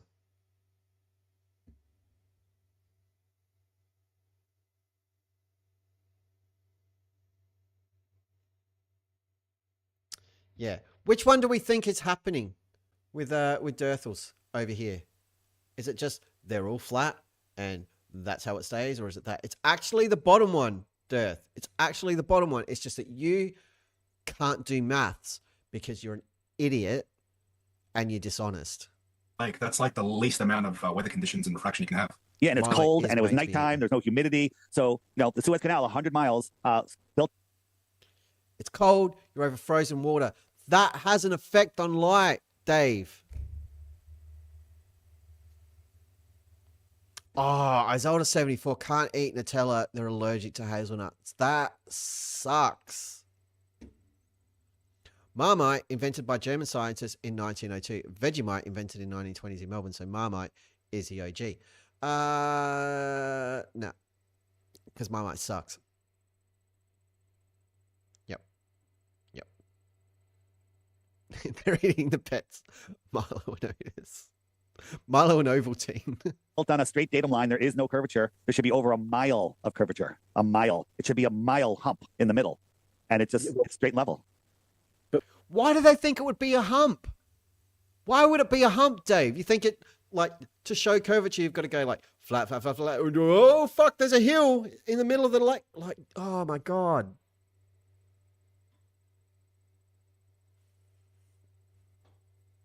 But what do you mean straight level? Because you're talking about the datum, so datum refers to a reference point. So if, I mean, wouldn't it like slowly just curve like gradually over, you know, like a long distance? But when you talk about level, there's no like spirit level big enough for you to sort of like make that claim, I suppose. Well, put it this way, right? I want to say about that. Olympic swimming pool would obviously have flat water, right? Now, if it was 1 mile long, do you think it would have curvature or no? If it was 1 mile long, I'd say it'd have a very imperceptible curve based on the globe model, which, it would have to have 8, it would have to have 8 inches. It would have to have 8 inches. But we've measured beyond 1 mile. And It would have to have 8 inches because they go on the 8 inches per mile squared. It's not 8 inches per mile, dipshit.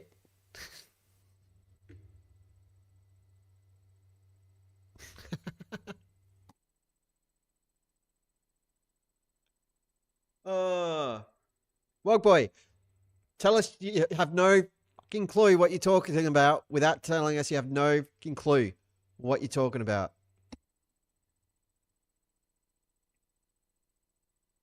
He forgot the little 2 on the end of the thing. You should curve at 8 inches per mile. It should. Yeah.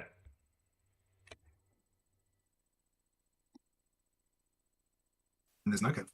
Right, so I do that because, like, I do construction. Oh, here we go. You know, I know from 2 points. I actually completely forgot because my brain's fried at the moment. But like, how do you actually measure the 2 sort of points? You know, over a mile. What tool do you use? Because on job sites you can barely do it over 50 meters. You know what I mean? Yeah, like, exactly. Which is funny because they claim that we have globies doing theodolite measurements of hundreds of miles away, which is just ridiculous.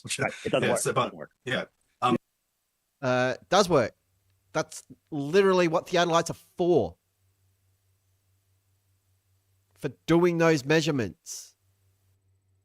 That's how you do surveying. No surveyor has ever sat there and said, I could measure this thing, but it's a bit far. It's ridiculous. Why would I measure over a big distance? Nah, it's dumb. I'll just stick with like tiny bits. And we'll this isn't old. This is recent, Big Fish. This is like in the last few, like at least the last few weeks. He's done this. This isn't old. This is just how dishonest and how full of shit Dave Weiss is. Flat Earth Dave is a liar.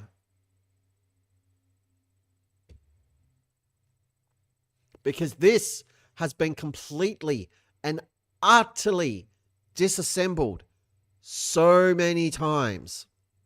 Categorically. This picture has wound up, like it's being debunked so thoroughly. This one has flipped flatties.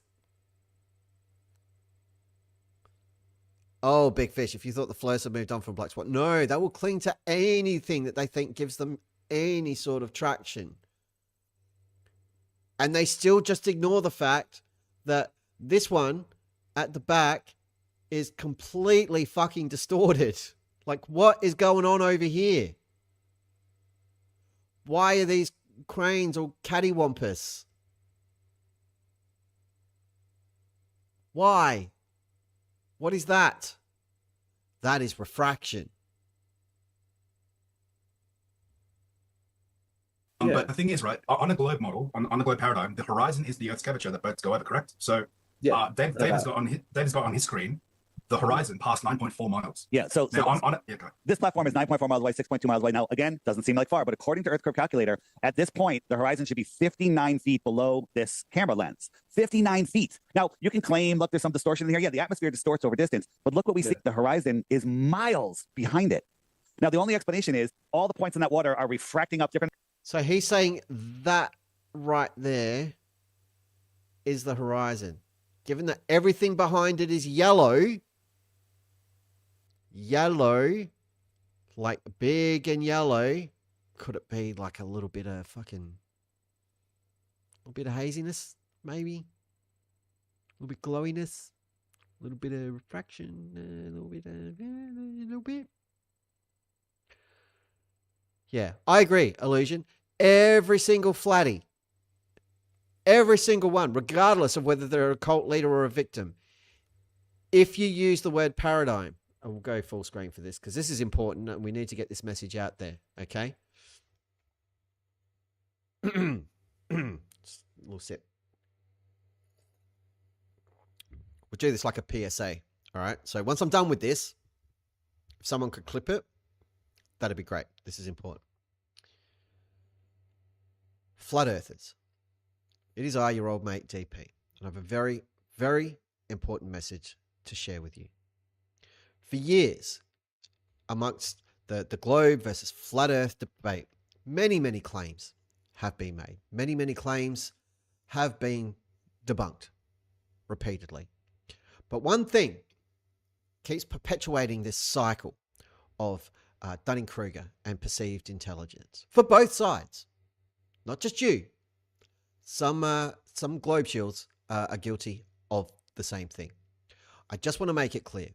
Regardless of what side of the debate you're on, whether you are a flat Earth cult leader like Flat Earth Dave or Dave Weiss or DIRTH or Eric Dubay or Nathan Jokley or any of those clowns, or you're a victim of them, meaning they're clearly lying to you and have been for years, and you buy it hook, line, and sinker. If you believe the Earth is flat, I'm describing you.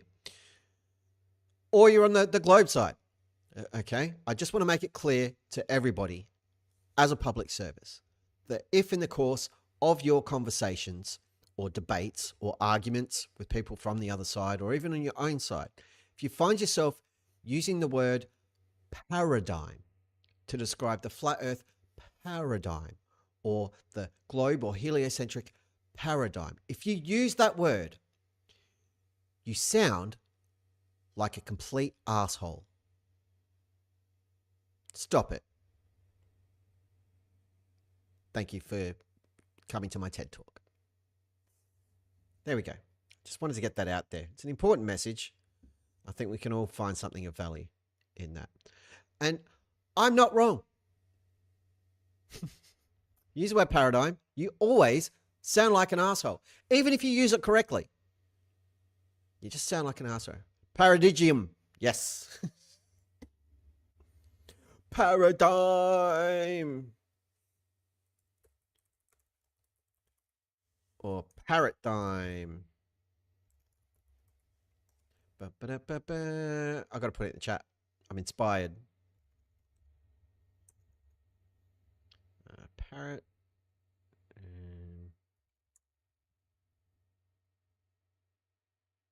There you go. Parrot dime. You're welcome. It's a gift for everybody. Bruce Wolford is here. Welcome, Bruce. Bruce is from Tasmania. Rocinante is on board with this new, what should I call it? Just go with thingy. It's a new thingy. It's better than Paradigm. Icy Spin for 2 United States shekels. Give me a home among the gum trees. You want to be careful with that because they drop gum nuts everywhere. They clog up your gutters and they make noises when they fall, like especially when they're big and they fall from the tree, or the koalas are up there banging around, or the drop bears. Drop bears are monsters. Like, land on your roof. It's really fucking loud. This is an X-Paradigm. An X-Paradigium. Yep. A Paradigium is having more than answer to a problem. They're using it as this thing is wrong. Yeah. Yeah. They're dumb. Please note, over here, Dave Weiss is doing seemingly an Elon Musk impression. Look at that. Just waving to the people. Just waving is what he's doing. There we go. By the way, chat's still working. Different amounts. The farther away are, the more they have to refract up, and they're stopping at eye level again to magically try to.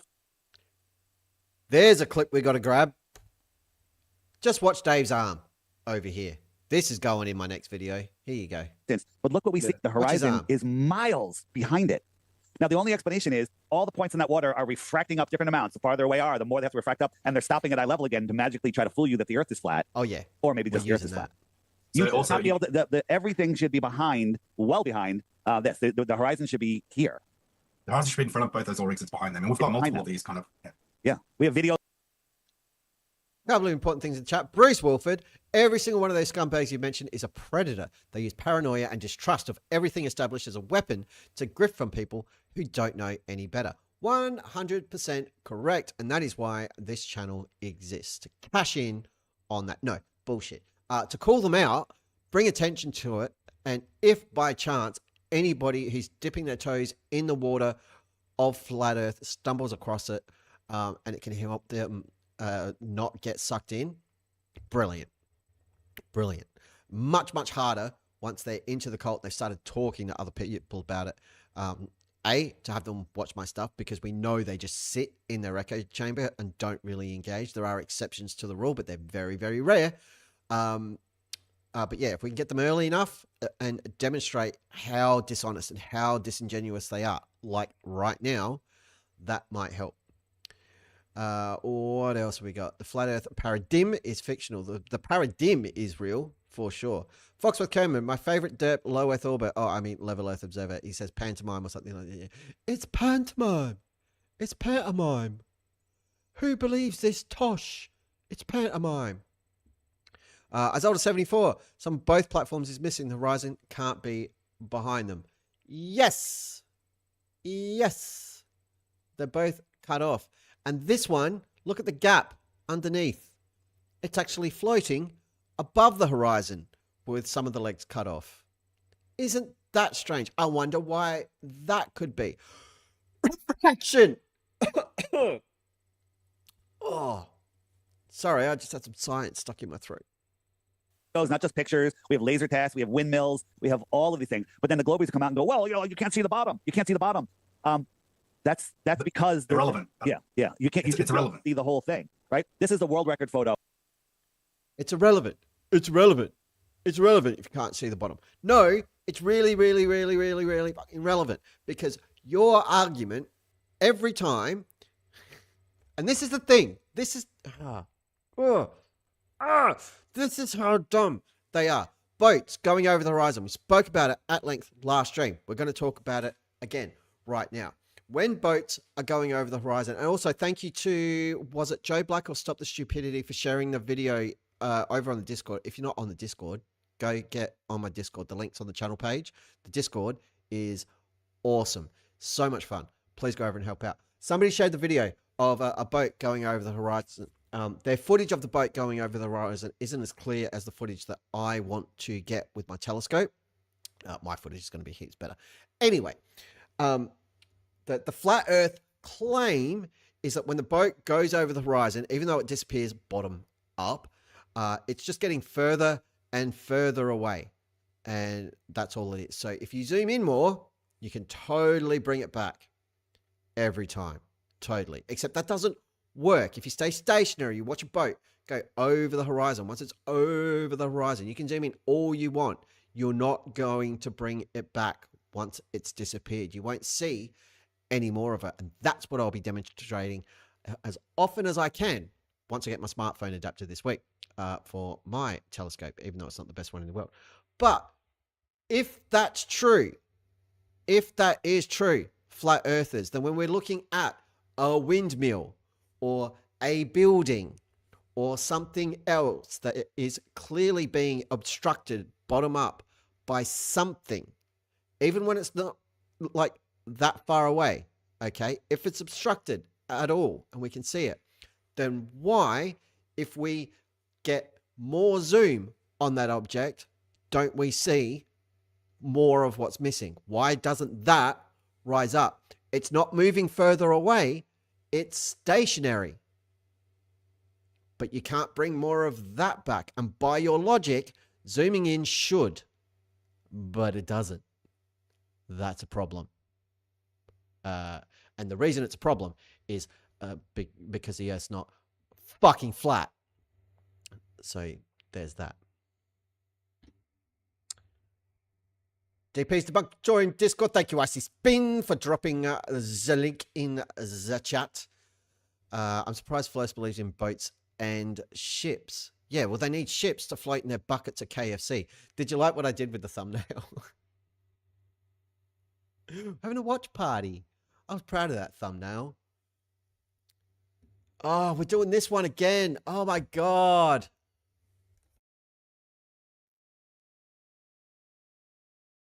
Here's a project. This is a completely pointless and useless project.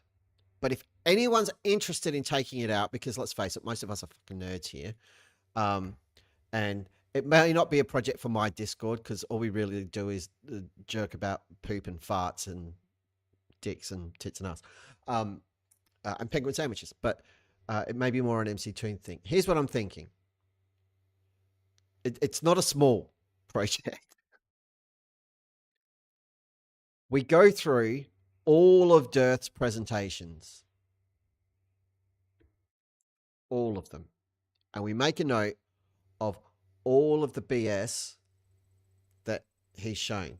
Like this. This has been coming up for years and years and years and years and years, and it's all wrong. All of these mountains, everything else, are mislabeled. They are clouds. But we get a log or a count of how often the same things have been used in his DIRT presentation. If they go out of rotation and come back in, what are the lengths of gaps? Is there a pattern between how long he takes something out of his DIRT presentation before he brings it back in? Does he do it because he assumes if he leaves it long enough, everybody will forget it's already been debunked 100 times, and you know the Flurf brain reset will kick in, and then he can start using it again, because that's what seems to be happening at the moment. This isn't old again. It's just some of this stuff he's not used for a little while. Is he thinking like all of the videos debunking them have fallen so far out of the algorithm that YouTube won't present them again? I suspect that is a reason why. Also, keep also a log of for each one of those claims, and this is where it gets really complicated, how many videos and which videos have been made by other people refuting those claims. It definitely sounds like a project for the Flurf wiki, but it is a huge job and I don't want to do it. I'm an ideas man. I can't be asked trawling through that many videos or transcripts or anything else. But I think it would be worthwhile, because that document in and of itself would clearly demonstrate how full of shit DIRTH is, and how he's been saying the same crap for years and years and years and years and years. It won't be long before he starts busting out his "this is Mars" and "this is Greenland" thing. That's going to start doing the rotation again. Guarantee it. Even though It has been categorically destroyed. 275 miles away. It's 12,000 feet tall. Who was it? I was older 74. All those numbers are wrong. Yep. The photo elevation was taken from 9,000 feet, and the target hidden height should be over 16,000 feet. That means that the top of the mountain should be 3,700 feet below the curve, but we can see the whole thing. We can see it, right? Also, Andrew, I wanted to show you something very interesting, right? So you believe that boats go over this physical curve, correct? Yeah. Well, I mean, it's not believe or don't believe. You know, I believe that when boats are on the seas and you're standing, you know, on the shore, eventually it's going to disappear behind the horizon, right? Like that hill. Oh, this shit. Yes. That David was mentioning. Yeah, the curve is sort of like going over a hill. So I do believe. Yeah. I can disprove that the horizon. 1 second. I want to do something here.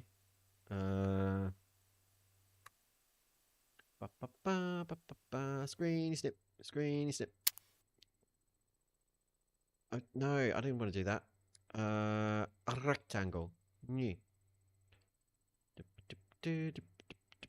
Oceans are flat. Oceans are flat. Let's go to paint.net over on my PC. Go. You know what I'm going to do? I'm going to compress it. I'm going to do some compression, and then we'll have a look at what happens to this particular image, claiming that oceans are flat. I wonder what will happen. Why aren't you opening application? Come on, get the lead out. What the hell? I can close this now. That can save me some power. There we go. Now I've got to remember how to do this. Adjustments. Curves, no. Image. Size.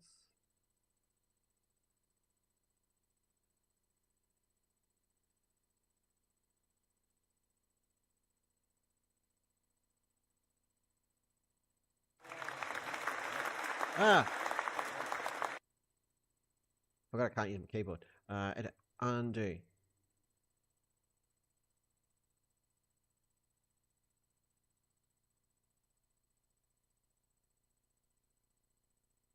Yeah, that's what we're looking for. All right. Here we go. Let's just go to the same screen view, which I don't like using because you get to see all my derp in fine form, and I just got to remember to move that over the other side. So here's the picture. We'll just scale this up a little bit and move it down. This is the image that they're saying, dude, oceans are flat, bro. Oceans are totes flat. Is everybody tracking with me? Okay, we all know this is true. All right, and then what we'll do is we'll just grab this and we'll pull that in here, and then we'll grab this, we'll pull that in there, and then we'll zoom in a bit. Oh shit. Oh shit. Look at that. Zoom in a bit more. Zoom in too much, it's not doing the thing. But yeah. Bit of curve. It's a bit of curve right there. Whoopsie days. Bit of curve.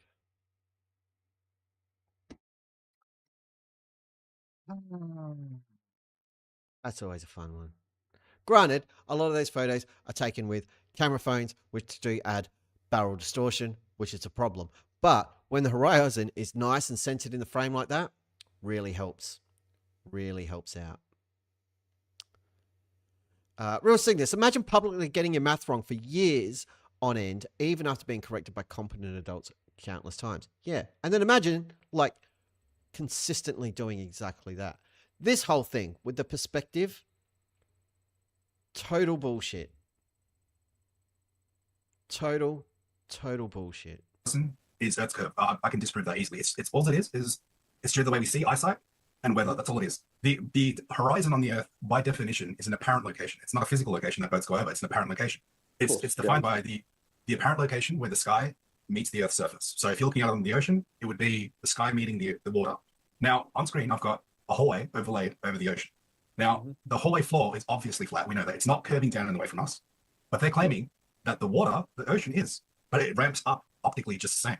So now I'm going to show you something else that's very interesting. I actually have done observation. The hallway floor is flat. The hallway floor is flat.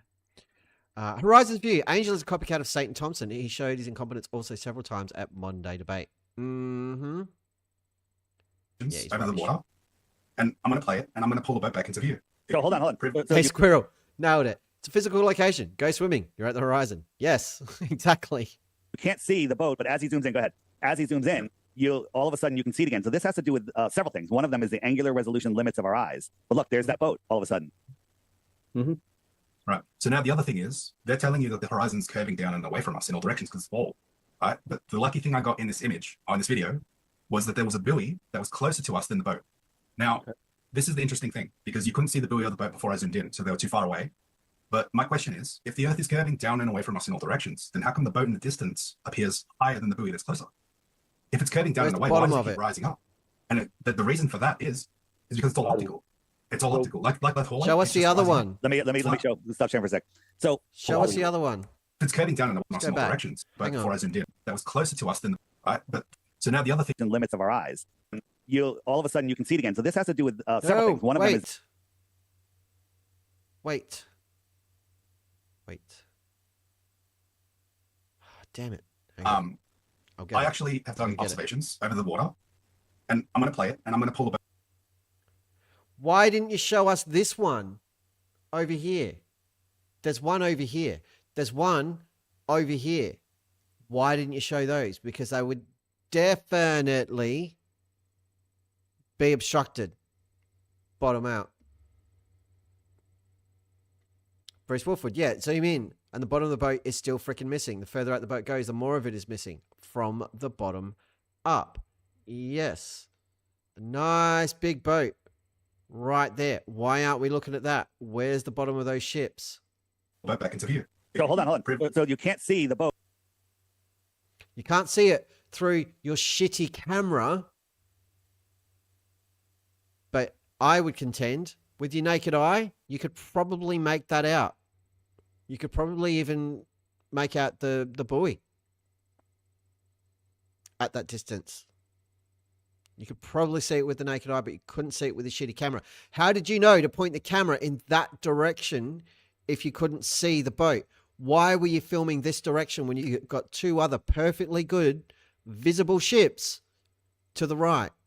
Because if you showed those two and you zoomed in on them, it wouldn't support your argument at all. You dishonest fuck. Oh, but as he zooms in, go ahead. As he zooms in, you'll all of a sudden you can see it again. So this has to do with right. The lucky thing I got in this image on this video was that there was a buoy that was closer. Where's the bottom of it? And why is it angling? It's angling down. Look at it. It's like this. That looks like the back of the boat. Where's the front of it? Where's the front of it? Why is it going down? Like that, those waves aren't big enough for that boat to be doing this.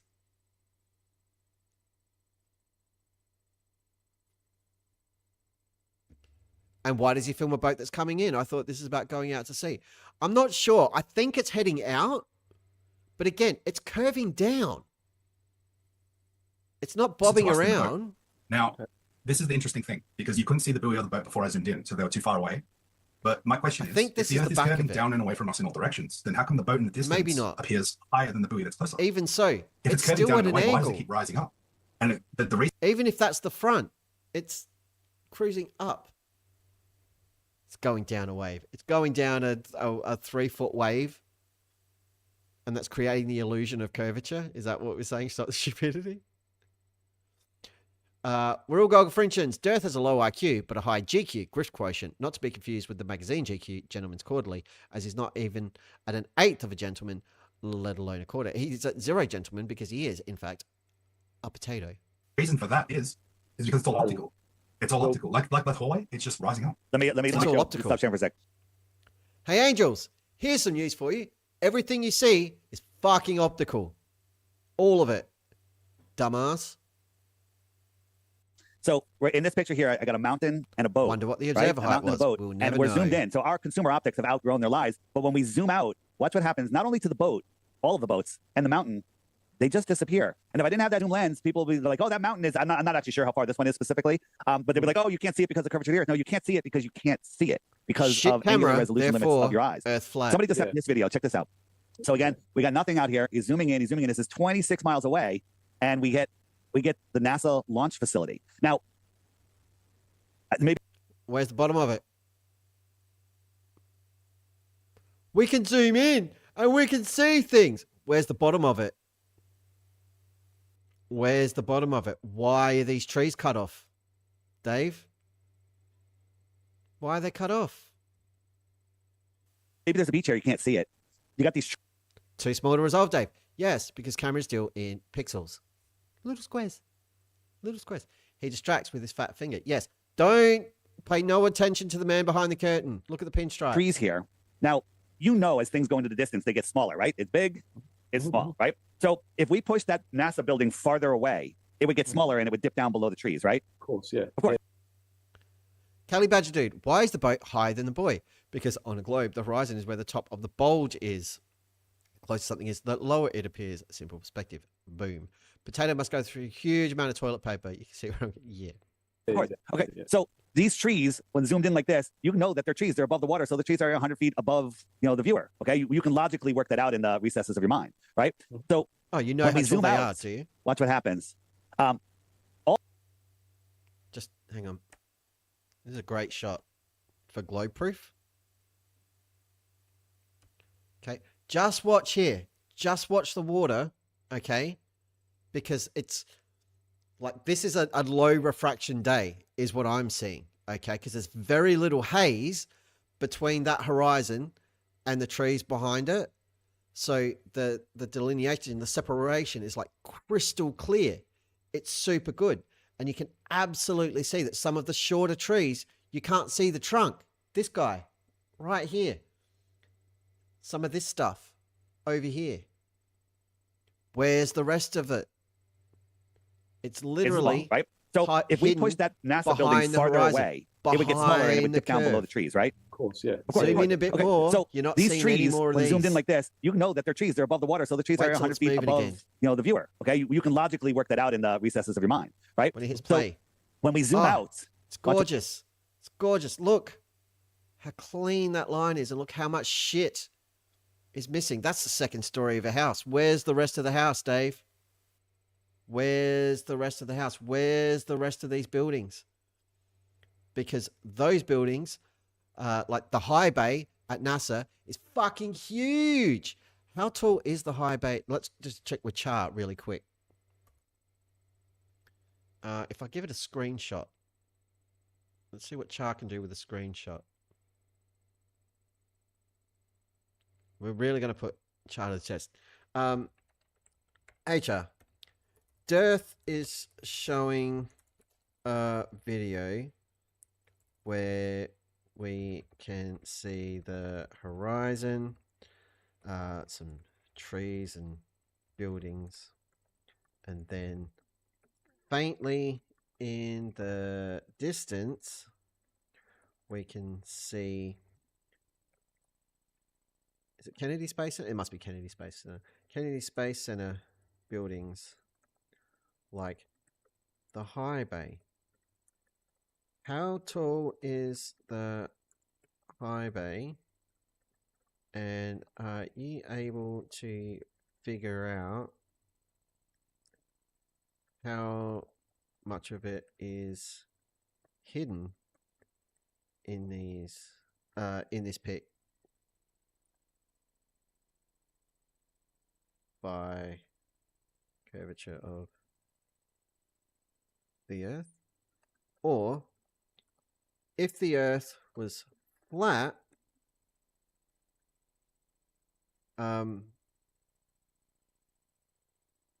Aren't those NASA buildings way too short?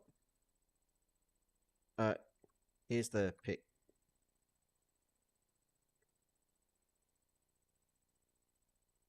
Wait at the image.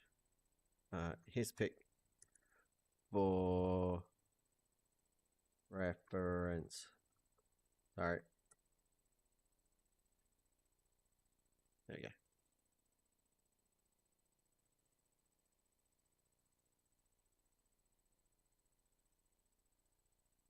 So it's answered, but now I've given it the picture, so we'll see what we can do. There we go. There's the pic. Right. No worries at all. Thank you for the image. Yep, that's a vehicle assembly build. Sorry, VAB, not the high bay. I'm thinking of SpaceX. A Kennedy Space Center for short. Let's break this down with some real world physics and glorious globe logic. This will be interesting. It might get it wrong. We'll see. In the image, you can clearly see the top portion of the VAB. The bottom part is missing with trees, buildings, and heavy distortion down low. Classic refraction zone. The NASA meatball logo is visible on the side, but it's low and squashed looking. So just for reference, there's the image that I fed it. That is incredibly low. These look way too small to me. So this is exactly what you expect when you're viewing a tall building partially hidden by the curvature of Earth with atmospheric refraction helping a bit. How far away are we?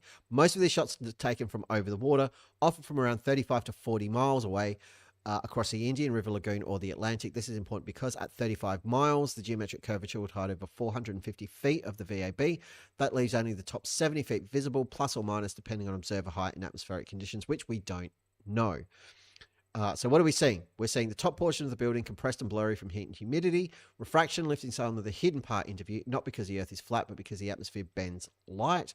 The bottom of the building is missing, the part that would be visible on a flat Earth. If the Earth were flat, you'd see the whole building from top to bottom in proportion. It would look like it's just sitting on the shore, crisp and complete, but instead it looks like a giant iceberg peeking out of the sea because it's partially hidden behind the curve. Flat Earth is say, but you can still see it, so the Earth can't be curved. Nah, fam, it's not a gotcha. It's a perfect demonstration of Earth curvature and refraction. The fact that you can't see the whole building is the punchline, not the defense. So the VAB is 526 feet tall. You're seeing only the top portion with the bottom hidden by Earth's curvature. Refraction makes it visible at all, but also distorts and compresses it. On a flat Earth, you'd see the whole building. This is a globe slam dunk.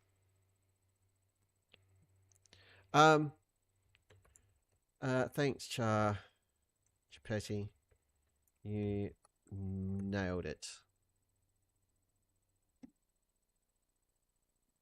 You're most welcome, friend. Chapetti lives to slap down the silly with science and sarcasm anytime. Can you read your response? Do you want to have a voice? Oh, good. You found me. Yeah. Hey, how's it going? I'm looking forward to... Hi there. We need to I just find a want to voice share from how a thrilled robot. I am to work with you. Hi there. Nice to meet you. Hey, what's up? Feel free to ask. Hey, I'm ready to hit the ground running. So if there's anything you'd like me to focus... Hey, it's great to meet you. How's your day going? Hello. It's lovely to... Hey there. I've got a really great... Hi. Glad to meet you. I think we're going to do great work together. Where should we start? There we go. You're not going to be able to hear me, though.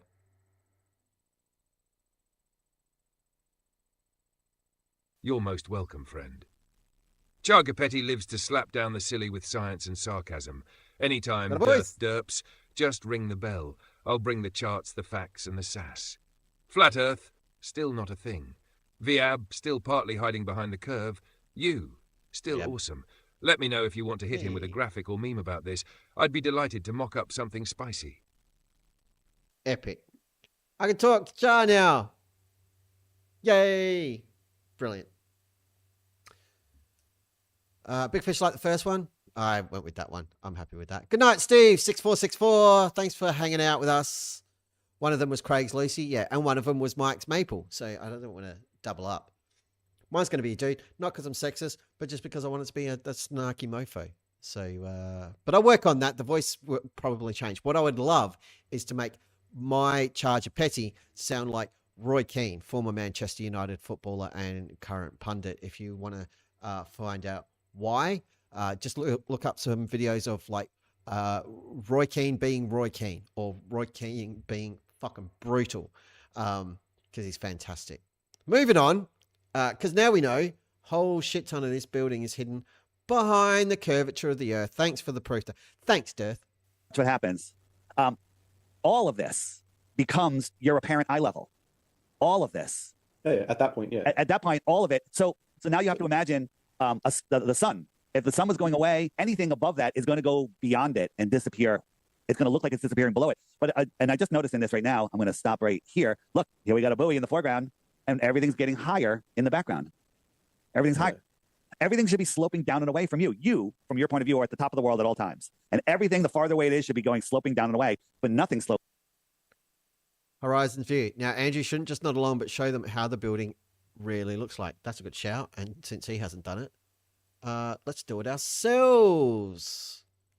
NASA vehicle assembly building images.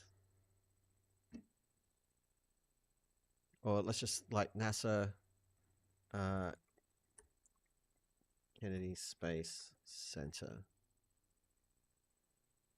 Just want to see a big long shot of it if we can.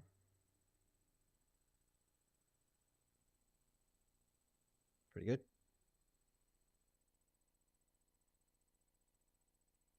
Loading, loading, loading. I didn't want the whole page. Just, yeah, blow that up. Give me that shit. Sure, accept all. There we go. That is a big ass building.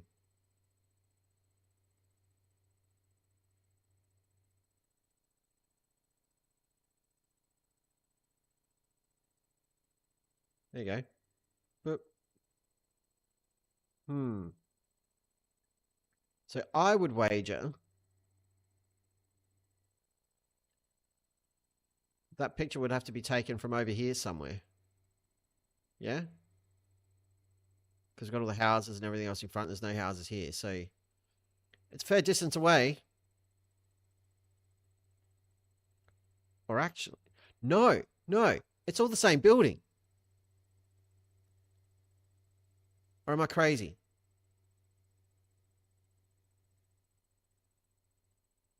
That's all the same building. It's not 3 buildings. It's not 3 buildings. So this is just the front edge, right? I'll draw around it. There we go.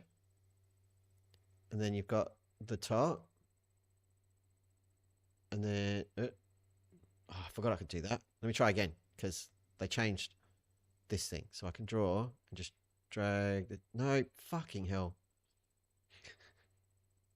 I can't draw image. I can't draw with image knit. Right. So if I go here and just draw like down roughly.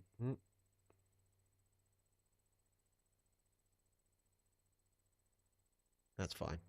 Then I go across here and then down and then across and then back up. Right?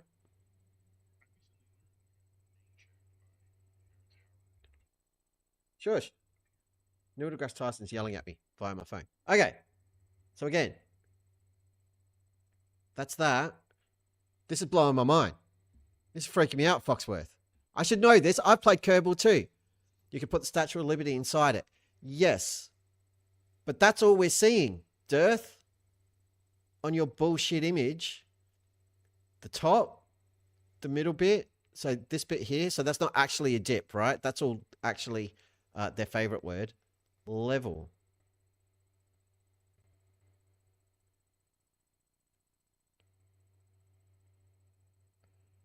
All of that is just the VAB. We can see it right here.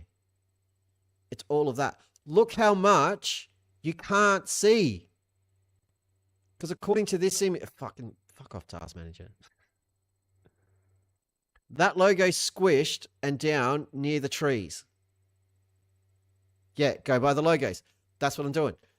So that logo is down. You can see you've just got the edge of the stars on your Star Spangled Banner right here. Boop, boop, boop, boop, boop. And we've got the logo cut off there for the NASA logo. And this is just the top portion. Look at what's missing. Look at what is missing. I can't do markups on it. That's better. Right. So the bottom of that logo is missing. All of this. All of this. So they're not taking the picture from there. It's from like over here somewhere. All of that is missing.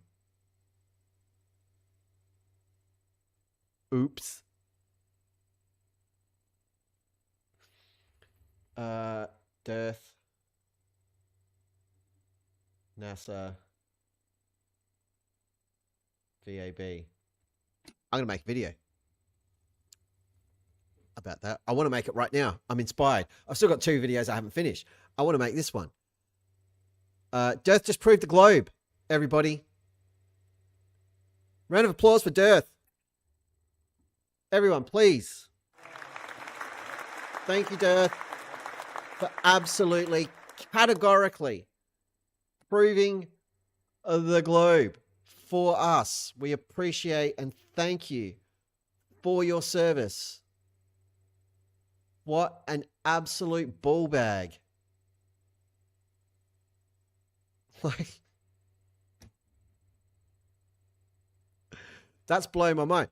People, I just did like a proper debunk all by myself, sort of, with some help from the chat. You were here. You saw it live. I'm very proud of myself. Very proud of myself. If anybody can find the original, like, source video, a B-dunk, yeah. If anyone can find the original source video, that would be fantastic. But that's a lot of missing vehicle assembly building right there. A lot of missing building.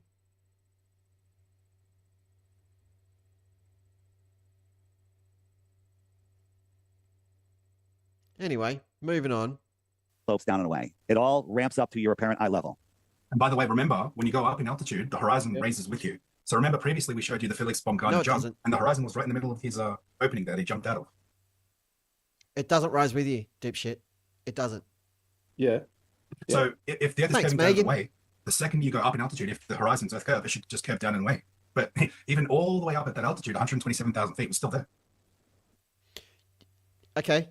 It should curve down and away. You've just proven it absolutely does. It absolutely does, because 2/3 of the VAB is missing. And it's not just hiding behind the trees. I'm so happy. So happy. Mashed potato is what we've got. Mashed potato. Unless I'm wrong. Could I be wrong, Elmer Spud? NASA twicked woo. No, I think you'll be the one being twixy, Elmer Spud. Cece, you want to weigh in for me, champ? It's a fucking phone call. God damn it. Always busy on the goddamn phone. Moving on. Yeah, no, I understand that. I actually made a note about the Red Bull jump thing because, yeah, I think that's really interesting, and I don't really have much to comment sort of about it, but I do want to research that a little bit more. You can, you know, they did 2 other jumps before that one. They did 2 other jumps, but they didn't use GoPro fisheye lenses on them, right? And if you could find the footage on that, they're all level and there's no curvature. Then they changed the cameras, and then that's what they aired.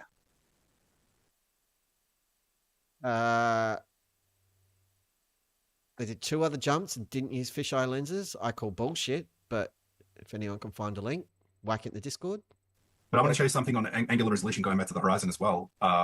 So there's another video I have where this is how the horizon works, okay? So I've got my flat kitchen table, right? And you can see the reason why I put the camera at the edge of the...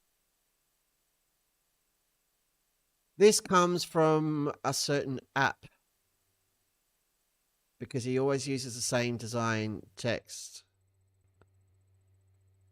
It just annoys me. It's not relevant to the discussion. Just bugs me. I do everything through like DaVinci Resolve and Canva and occasionally Paint.net. So I can thoroughly recommend all of those apps. The only one I actually pay money for is Canva. So I can use all the stuff and it's fine. But part of the plan is either... I really want to do it before I upgrade my computer. But I should definitely upgrade the computer first, is to get DaVinci Resolve Studio and pay the money for it. It is like $500 though. The table is because the horizon ramps up optically again, right? So even though we know it's actually below us, due to the angle of our eye, it raises all the way up. See that? And that's all this is doing. It's creating the horizon on a smaller scale. So now when I play the video, I reveal the boat, and you can see that I put a screw behind the cap, right? So you're seeing the top of the table. And then you zoom back out, and there you go, right? So now there's a coin on the end of the table, right? And no, we're below the table. We are below the top of the table. We are not level with the table. We are not level with the table. We are not level with the table. We are not level with the table. So ton of time studio plus new beta 20 is out and slow with AI features. Yes. Just the two things. The depth tool that I can't use at the moment would be epic, the depth mapping. The auto caption stuff, because the way I do it now is a bit fiddly, but to have it just done like natively in Resolve would be awesome. There's a few like fusion tools I really want to use in Studio. But yeah, just some of the workflow tweaks and everything else in Studio. Like, oh, it'd be so much better. as he zooms in, this has been debunked so many times. So then you put the coin down and you can still see the coin. It's on top of the table, right? Yeah. Yeah. So this is how the horizon works. It's an optical location. It's the limitations of your vision. It's the vanishing point. Yep. People that do. You're below the table. Stop sharing for a second. Let me just show you this. So here we have a sunset, and here we have a coin on the table. Now I'm going to argue on the globe side, the camera is slightly lower than the table. It is, and so that makes perfect sense. It makes perfect sense. But our horizon appears to be at eye level. But as I showed you with those trees and everything, including the atmosphere over distance, becomes opaque, and it all ramps down. So things just go beyond the horizon. Let me show you. I did a kitchen. Kitchens are a great place to prove flat Earth. Things just go beyond the horizon. Okay, so at what rate does NASA's vehicle assembly building move, Dave? Like, how fast does that thing travel? I'm pretty sure it's not mobile. There is a part of it that's mobile to take the vehicles they assemble in the VAB out to the launch pad, but the whole building doesn't move. So here I have a line going over. Horizon's view. The coin becomes smaller. The sun does not. You Dero. Or Derp. Dero's fine. Bob the Science Guy and Dave McKeegan disproved that table thing. Yeah, among others, but they did it the best. Bob's was really good, actually. Kitchens are great places to prove flat Earth. Exactly. Just as valid as everybody everywhere else. Apparently, you know what's not a great place to prove flat Earth? Kennedy Space over my Center. counter, and it's level, and I got a camera up at a celestial point of view, the height of the sun, and I'm just watching it go. Now, this could be mountains, could be clouds, whatever, but I'm above it, and I'm level. You can see that. Now, I have a camera on the counter on the far end looking up at this. I'm going to show you what that looks like. In the chat, what is in these bottles? What is in those bottles? If you're not sure which bottles I'm talking about. Oh, shit. Let's trim this down a little bit. These bottles here.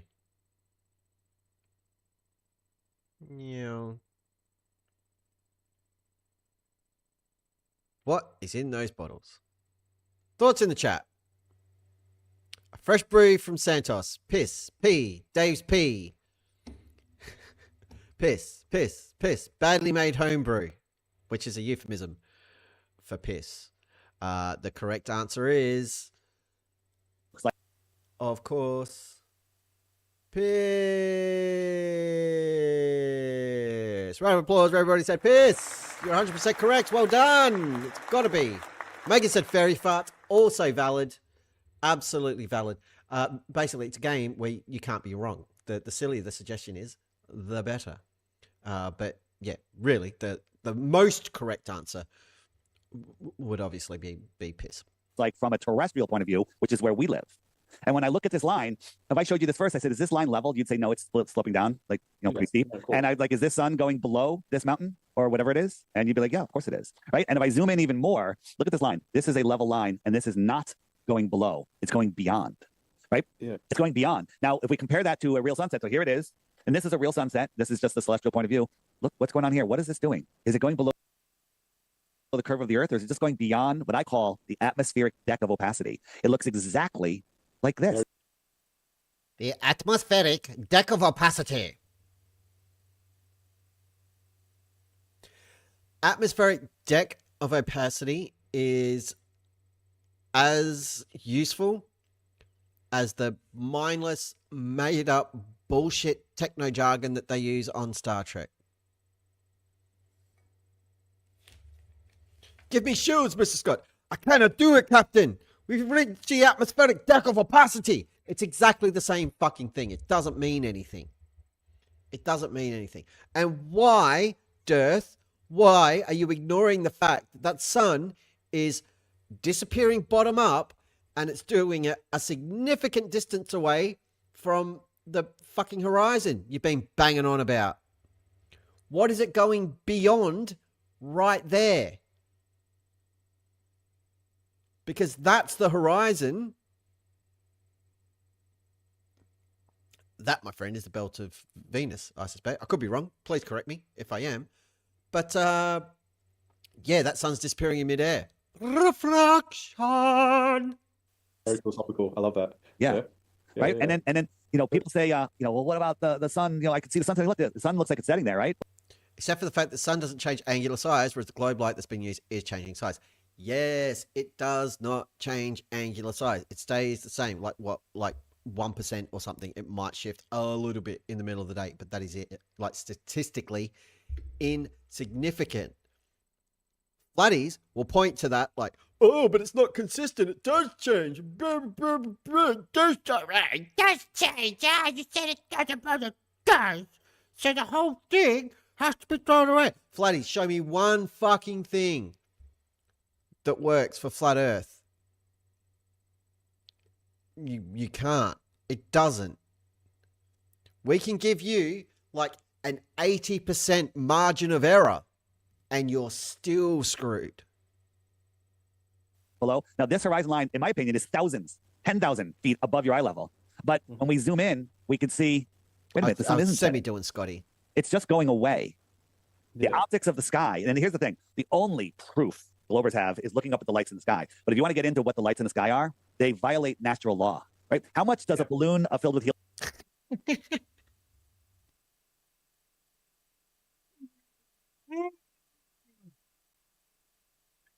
They violate natural law. Oh, shit. Where are we? Sorry. Agree with that, it goes up, right? Sorry, yeah, well, helium is lighter than... It has mass. Okay, it has mass, but it defies gravity. And they tell us our sun is made from helium and hydrogen, 99% helium and hydrogen. So when you get mass and you put it in a low... That's because it is, DIRTH. Here you go. I'm going home. Ask Char about natural law violation. I mean, DIRTH is clearly a natural law violation. Gravity is just a theory. It isn't. Elmer Spud. Be very quiet. I'm leaking data. You sure are, consistently. You've been doing it for a long time, DIRTH. You should really get that scene to do something about that shiz. My chat window's about to shit itself. No, it's woken up. No, it's still wanting to shit itself. It's all right. If it does, I can reopen it. What were we doing? Asking Char about natural law violations. I will, and then we're going to take a quick breather because, yeah, okay. Hey, Char. DIRTH says that the lights in the sky, like stars, sun, the moon, space, all that bizzo. And I quote, violates natural law. What the fuck is he on about? What could that possibly mean? And how dumb is it?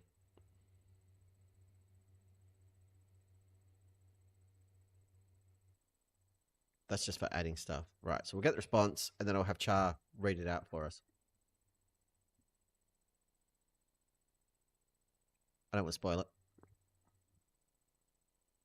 Don't want to spoil it. We'll go to small screen. So you can't read it before Char's done. We good? Still going. It's going to be a long one, kids. Yeah. Are we done yet, Char? Good stuff. Read that shiz for us, please. Oh, Char's back and ready to roll. Let's unpack this glorious cosmic word salad from our mate DIRTH. Lights in the sky violate natural law. Translation? This is Flat Earth Dave speak for, I don't understand it, therefore it must be impossible. He's trying to sound smart by saying natural law, which is just sciencey cosplay for, I made this rule up in my head based on vibes and YouTube videos. But what is natural law? In science, natural laws are descriptions of consistent observations in nature. Examples: Newton's laws of motion, the law of gravitation, the laws of thermodynamics. These are based on repeatable evidence, not DIRTH's spiritual suspicion of the sky. So what exactly is DIRTH confused about? Usually when he says violates natural law, he's implying 1. The sun and moon can't stay up in the sky without falling. 2. Stars shouldn't be visible at night if the Earth is spinning and orbiting the sun. 3. Vacuum of space next to Earth's atmosphere is impossible. 4. Rockets in space shouldn't work because there's nothing to push against. 5. The moon should be self-illuminated or flat or made of cheese. It's like a greatest hits of misunderstanding physics. Here we go. How dumb is it? Scientifically? Very. Philosophically? Impressively. Comedically? 10/10 would roast again. Let's hit a couple of his faves real quick. You can't have space next to atmosphere. Oh no, the vacuum next to pressure fallacy again. Here's the thing. Gravity holds our atmosphere down, and pressure decreases gradually with altitude. There's no sharp line between air and space, just thinner and thinner gas until it's basically nothing. It's like saying you can't have shallow water next to the deep end of a pool. Yeah, you can. It's called a gradient. I like that argument. Stars floating in space makes no sense. Well, stars don't float. They're in space, light years away, burning via nuclear fusion. We see them because they're gigantic, bright and far. The fact DIRTH doesn't understand scale, light or gravity isn't a problem for the stars. It's a problem for his brain. The sun's too small and close. Look at the rays. Ooh, crepuscular rays, his fave. This is just perspective and scattering, not proof the sun is 3,000 kilometers up in the sky like a magic flashlight. If the sun really were that small and close, it would never set. Everyone would get nuked. The moon would melt, and day-night cycles would be a disaster. Yet here we are, living and thriving on a spinning, orbiting planet. TLDR, DIRTH's natural law rants are based on willful ignorance, dressed up in sciencey words, laughably easy to debunk, and absolutely do not hold up in real physics. Let me know if you want to make a Flat Earth Violates Natural Law parody video or graphic, because trust me, they're the violators, not the cosmos. Oh, please generate a pic for me and the Zoo crew who are here watching the stream right now. I'll tell them you guys said hi. They say hi, by the way.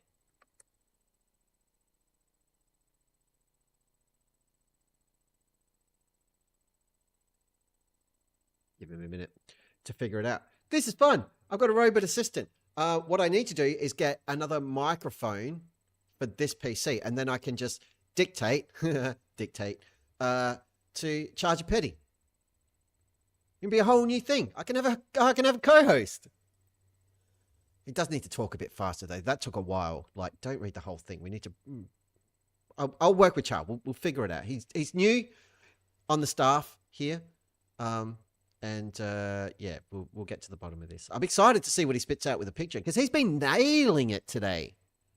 Old Char, like he's been knocking it out of the park. It's glorious. What have I missed in chat? Because the chat window did just die on me. It has frozen over there, so I just need to do the thing again for all y'all. Turn it off and on again. Properties.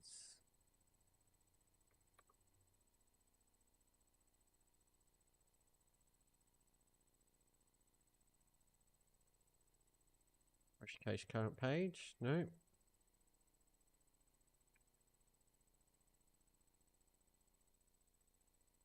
Fresh. Come on. Interact. I can't interact. Nope. Filters. Nope.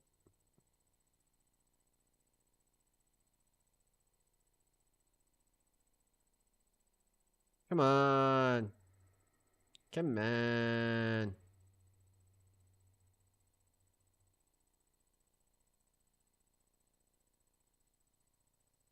Gonna catch up? I don't think it's gonna catch up. Hang on, let me try a thing. Damn it. Are we done? Oh, here we go. Flat Earth violates natural law of common sense. I like it. Look what he's done. We got tinfoil hat.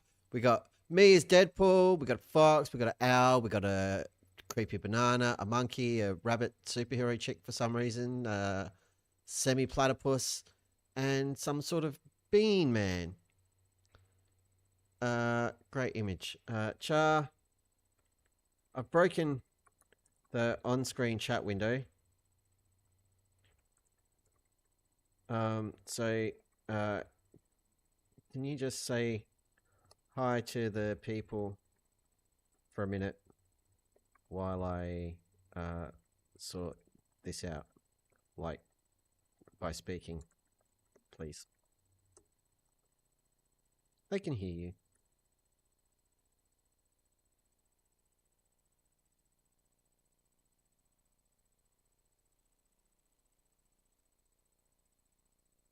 There you go. Absolutely. Hey, Let's move Zoo it Crew, Chargapetti here, coming to you live from the digital void. Just want to say, you legends are the absolute backbone of this operation. Whether you're here to laugh at DIRTH's nonsense, cheer on the penguin sandwich movement, or just vibe with the chaos, you are the reason we do this. Shout out to the sarcasm slingers, the science lovers, and the glorious DERPUNKERs holding it down every stream. While DP fixes the tech gremlins, remember, the Earth is a beautiful spinning rock, space is real, and platypuses are still weird. You're awesome. Super weird. Don't let a flatty tell you otherwise. Catch you in the chat in a sec. Char out for now. There you go. My robot talks to you. That's awesome. I am so getting a mic for the other PC so I can just do it all by voice with Chargapetti. That is killer. Megan's off to bed, everybody. Everybody say goodnight to Megan. Good night, Megan. CC, can you say goodnight to Megan for me? It's a fucking phone call. God damn it. He's stuck on the phone. Sorry. Good night, Megan. Thanks for hanging out. Unfortunately says, okay, I need to get ChatGPT to help me now. Hell yeah. I mean, Char can just host the whole fucking stream. Okay, we already know I don't have to be here. You guys are absolutely fine without me for 2.5 hours. If I can get Char to just host a stream and interact with you lot, like... Oh, we could see, Megan. We could see. That's what all the cameras are for. Oh, shit. You're right. We couldn't see at all. We saw nothing. Good night, Megan. We love you. Love you. Bye. All right. I don't know about you lot, but I need to take a quick breather. We'll come back. We'll do a little bit more of this. You all called it. There's no way we get through all this. 2.5 hours. We're another 30 minutes in. This is a long-term project. I'm going to take a quick breather. I might need to play a couple of songs because I need to pee and get more. Do I want coffee? It's 3 o'clock in the afternoon. Coffee or ginger beer? I'm going to get another coffee. So I'll get that happening. And then when we come back, we'll do a little bit more. For now, Make sure your mic doesn't pick up the audio from the bathroom. Well, then why did I spend all night rigging the microphone and the camera for that? I figured everybody wanted to watch.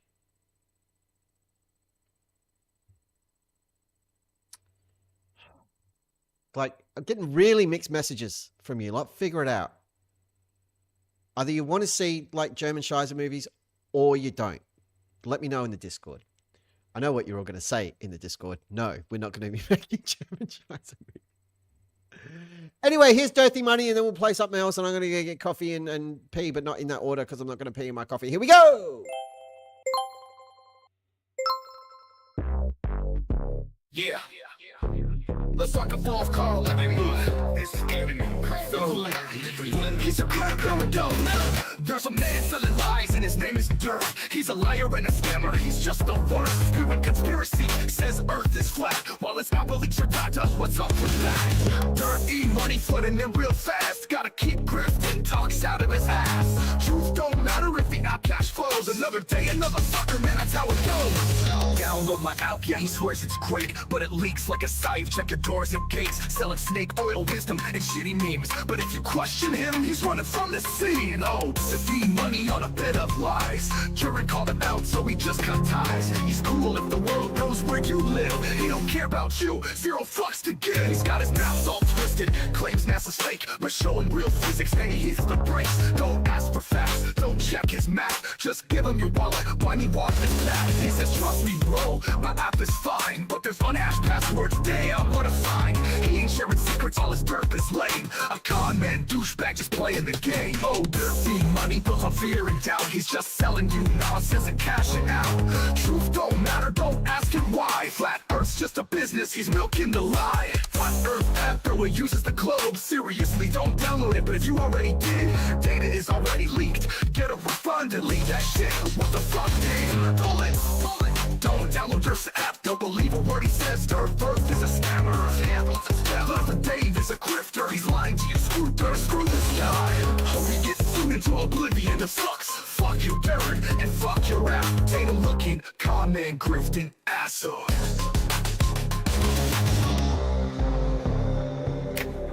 Potato looking, con man, grifting, asshole.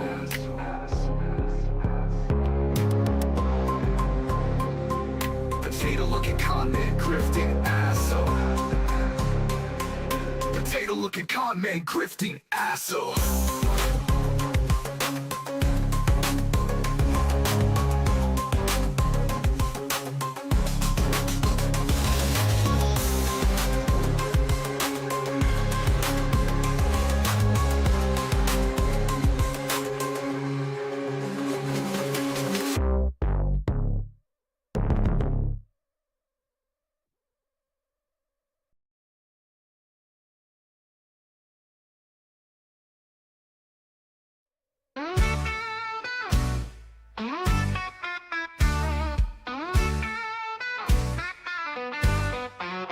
G'day, I'm DP, from down in the south. Got a habit that just slips out of my mouth. Not talking about swearing or a Vegemite binge, it's much colder, and the waddle's on a hinge. Penguin sandwich all day long, flapping where it don't belong. I'm chopping up beaks and a feathered hue. Don't ask me why, it's just what I do. Try to Bobby, try to snag, but they left my taste buds feeling kinda sad. Chicken and beef weren't tickling the spot. Then I saw that penguin just looking so hot. Try to Barbie, try to snag, but they left my taste buds feeling kinda sad. Chicken and beef weren't tickling the spot. Then I saw that penguin just looking so hot. Penguin sandwich all day long, flapping where it don't belong. I'm chowing on beaks and a feathery hue. Don't ask me why, it's just what I do. Try the greenies are screaming, the scientists frown, saying DP's behavior is bringing them down. But I tells them straight, with a wink and a grin, penguin sandwich is the best, where do I begin? I've tried them grilled, I've tried them fried. Penguin smoothies, you bet I've tried. With a little bit of chili to sharpen the taste, then slap it on a sandwich, that's the best. Penguin sandwich. sandwich all day long. Flapping where it don't belong. I'm chowing on beaks and a feathered hue. Don't ask me why, it's just what I do. So next time you're visiting, come on down, mate. We'll have a penguin sandwich right off the plate. Just don't tell their families or the eco-polices, cause DP's penguin feast never ceases. Yeah, never ceases. Hey, think that ain't that one. I wanna spank it.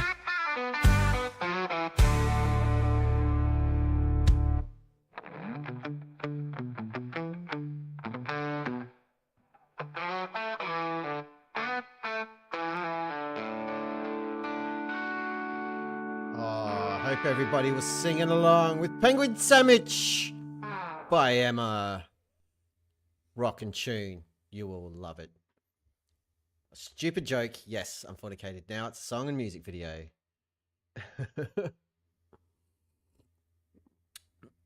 Fair question from Catherine MT. What the fuck is this? Yes, I asked the question a few streams ago. How much would you pay for a penguin meat sandwich? Caused a bit of controversy. It was a heated topic, but our beloved Steve from Wormhaven, who you should absolutely go and subscribe to, because I've seen you in the chat asking some questions about DIRTH, and Steve's done a little bit of work talking all about DIRTH. You should definitely check it out. Steve from Wormhaven. Steve did the maths on what the going rate for a penguin sandwich would be. It's around about $380, $360, something like that, or $350, or was it $320? I don't know. It's over $300 for a penguin sandwich. We've calculated that. Unlike Fladdies, who's never calculated anything correctly in their life. Back to the BS for a little bit. 3:08 p.m. Some of you lot need to go to bed. Low pressure system or a no pressure system, what does it do? It immediately fills the available space. I had a box of helium, a box of air, a box of hydrogen, whatever. And I was in a room that had no air and I poked a hole. Instantly, it would just fill the space, instantly and violently. But in space, helium and hydrogen somehow collapse and turn into burning balls of gas that somehow have gravity. Our sun burns 640 billion tons a day. This is what they tell us, right? For billions of years, but it doesn't get any smaller. It can hold on to Pluto, no problem. Jupiter, Uranus, right? It holds on, but it ignores our moon. Like as our moon comes around the Earth towards the sun, shouldn't it speed up a little bit? And when it goes away, shouldn't it be tugged back? Remember, our sun, helium and hydrogen, defying natural law in a space vacuum, is holding on to Pluto, but it ignores our moon. Well, that's because the moon's closer to the Earth. It doesn't ignore our moon, dipshit. It really freaking doesn't. Yeah. I want to try something really quick, if I can. Sorry, I'm fiddling with things. Application audio capture. Add new. Does anyone know if there's a ChatGPT app I can get for my PC? It's a Windows PC. I'm assuming it's a thing. There we go. Let's try this. And I'm just going to turn it down a little bit. And then I need to play with some settings, I suspect. But I don't know how to do that. I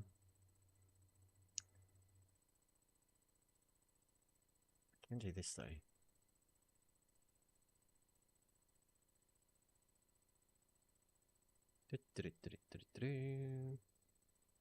Just fixing some stuff. Food.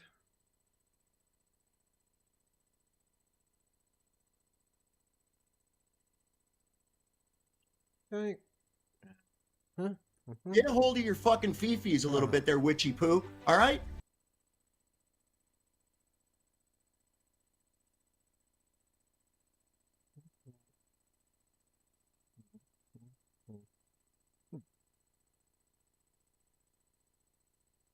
NASA twicked woo. Shut up. God damn it. Are you for real? 1 second.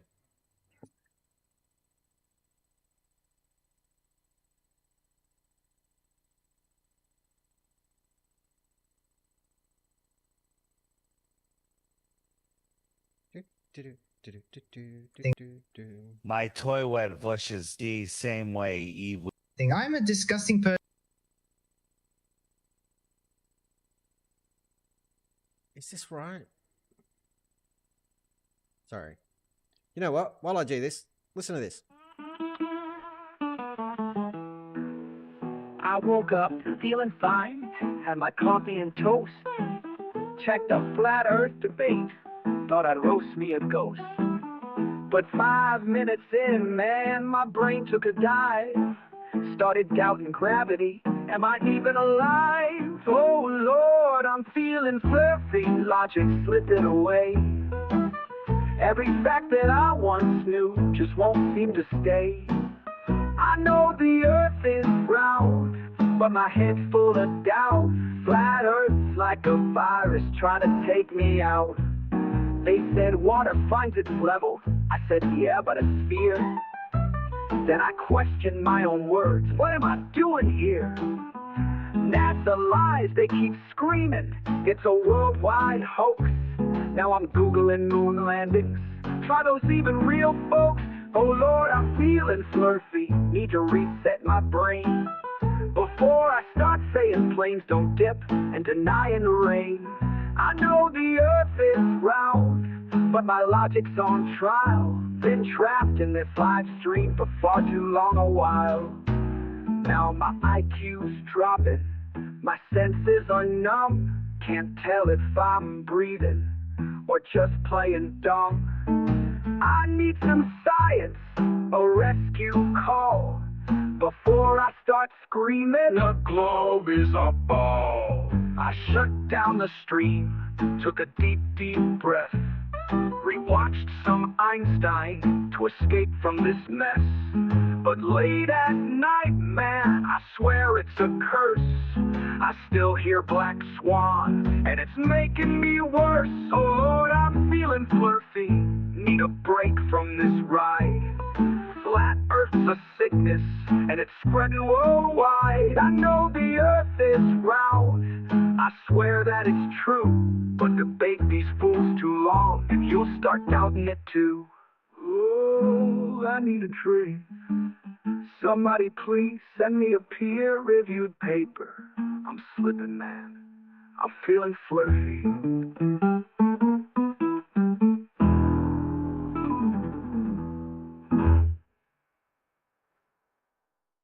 Sorry about that. I needed to sort out my ChatGPT. I realized, for whatever reason, my ChatGPT Plus subscription had lapsed, which sucks. So let me just go back to the viewing screen, and we should have a little bit of audio goodness going on here. I can add a filter to this, which will be this one. Yeah, there we go. Cool. Let's see if this works. All right, so let me try this.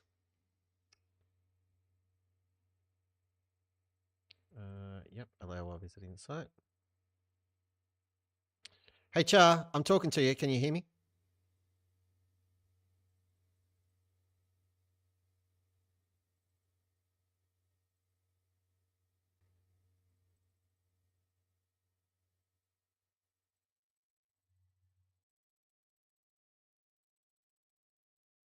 Loud and clear, Matt.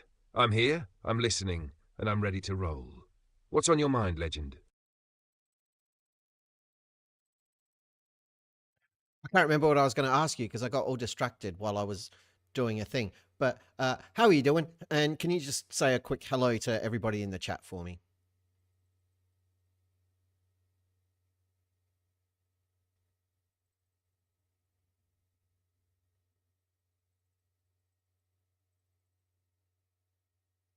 I don't think that worked. Oh, good. You found. Hi, glad to meet you. I think we're going to do. That's what I wanted. Hey, Chuck, can you hear me now? Are we good?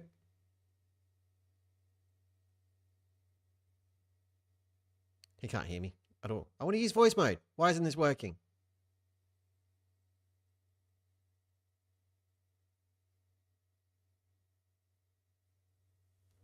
Hey, Char, I'm talking to you. Can you hear me? Can you hear me? Cha? Cha? I don't think you can hear me at all. Why isn't it working?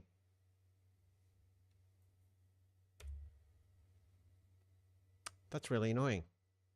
Oh, come on, Cha. This is not cool. How do I,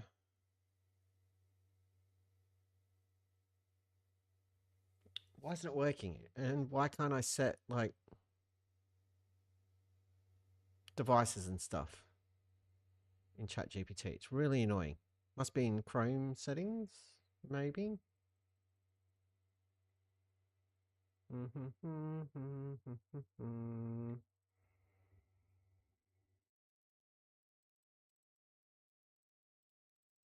Microphone. I'm going to get this working, and you're all going to put up with it.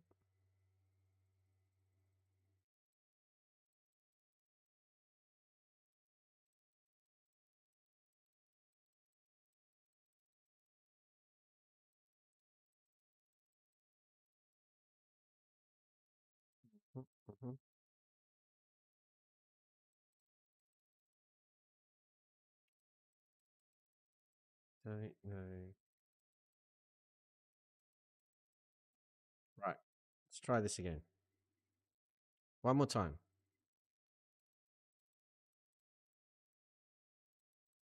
We're going to try this again. Hey, Char, can you hear me when I'm talking to you? Please. Pretty please. Let this be a thing.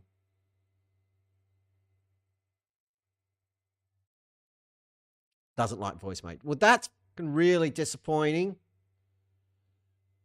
Super annoying. We're on the wrong page. Get out of there. Nosy buggers. Right. Anyway. I'll work on that.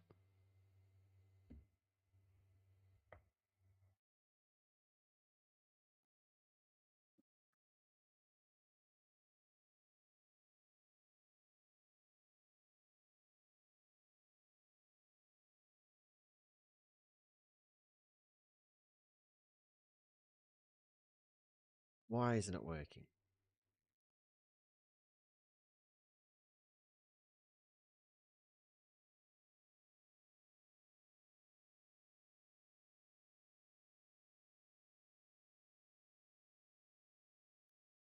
Hey, Char, I'm trying to use voice mode with you, and when I click the button and I'm in there, the microphone's active, but it doesn't look like you can hear me. I'm using the Chrome browser. What do you reckon's wrong?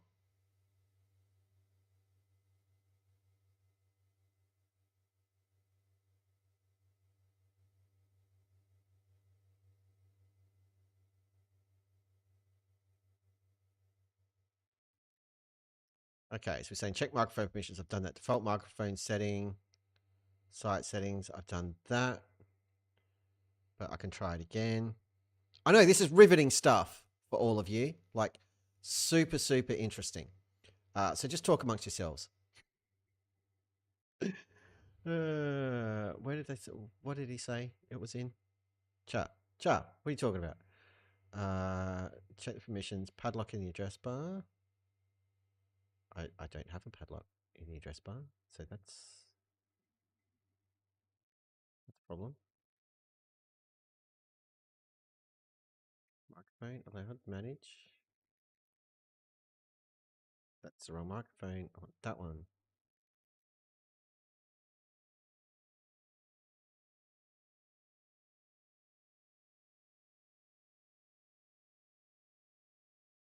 Yeah, I think that'll be better.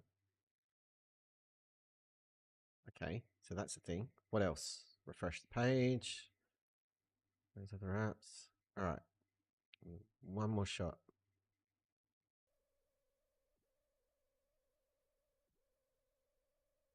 Hey, Char, I'm trying to use voice mode. Let me know if you can hear me.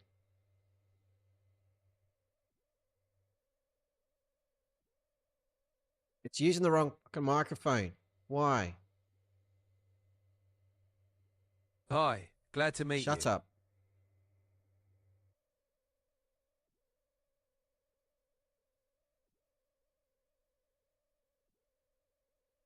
Shut up.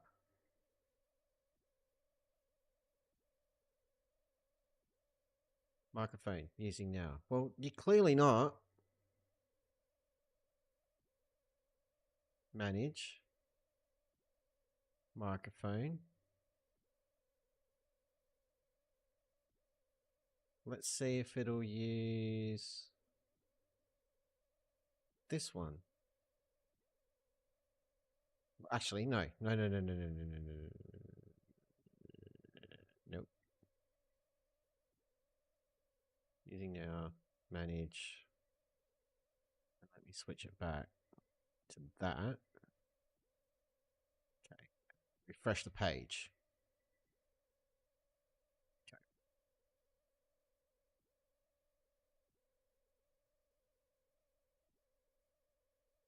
Loading. Hey, chat, I'm trying to use voice mode. Can you hear me?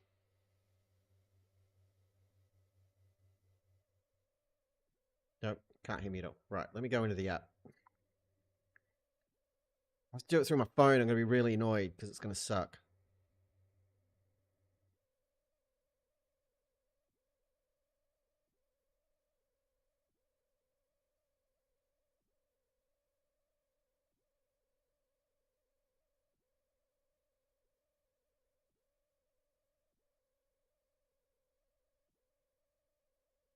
Hey, chat, I'm trying to use voice mode. Let me know if this works. Loud and clear on my end. Voice mode's working perfectly. How can I help you today? Can you guys hear chat? Absolutely. What's on your mind? I wasn't talking to you, chat. Just hold on for a minute. No worries. Could you hear him? Could you hear him? Yeah, we can hear. All right, cool. We've got a thing. All right. I mean, this is the... Aren't you people glad you've all been gifted or purchased memberships to the channel? You don't need to believe NASA. You don't need to believe anything because space violates natural law. Narnia doesn't verify Narnia. If I show you a video of me in Narnia, you don't believe in Narnia because it doesn't exist, right? So let me do it very simply for you. Well, let's say we're in a car and it's closed, okay? And we spray a Lynx can. The gas spreads out in all directions, and you can smell that perfume everywhere in the car because that's how gas behaves. It fills available space and expands out. Okay. Yep. Yeah, gotcha. If we open the windows, what happens to that gas? Goes out the window. Okay. Right. So we're breathing air right now, and they're telling us we're coexisting next to a vacuum without a container. Now I'm going to show you what happens. But we do have a container because I think I was anticipating something like this, right? But the atmosphere acts as that container.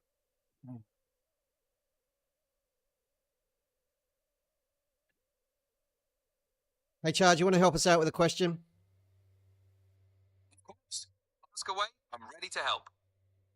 Okay, so DIRTH and Angels, the two little derplings, are doing the whole like gas needs a container and gas fills the whole container. So if you've got a car full of perfume and you open a window, what happens to the perfume? Blah, blah, blah, blah, blah. Can you just explain for these fucking idiots why Earth and our atmosphere can exist with the vacuum of space? Just like super simply so that DIRTH and Angels can understand it.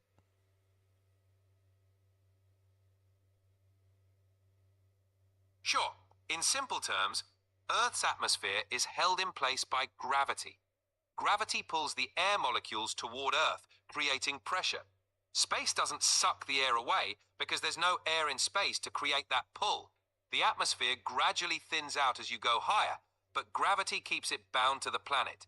That's why we have a stable atmosphere even next to the vacuum of space. Awesome. Thanks, Char. You're up. Always happy to help. If you need anything else, just shout.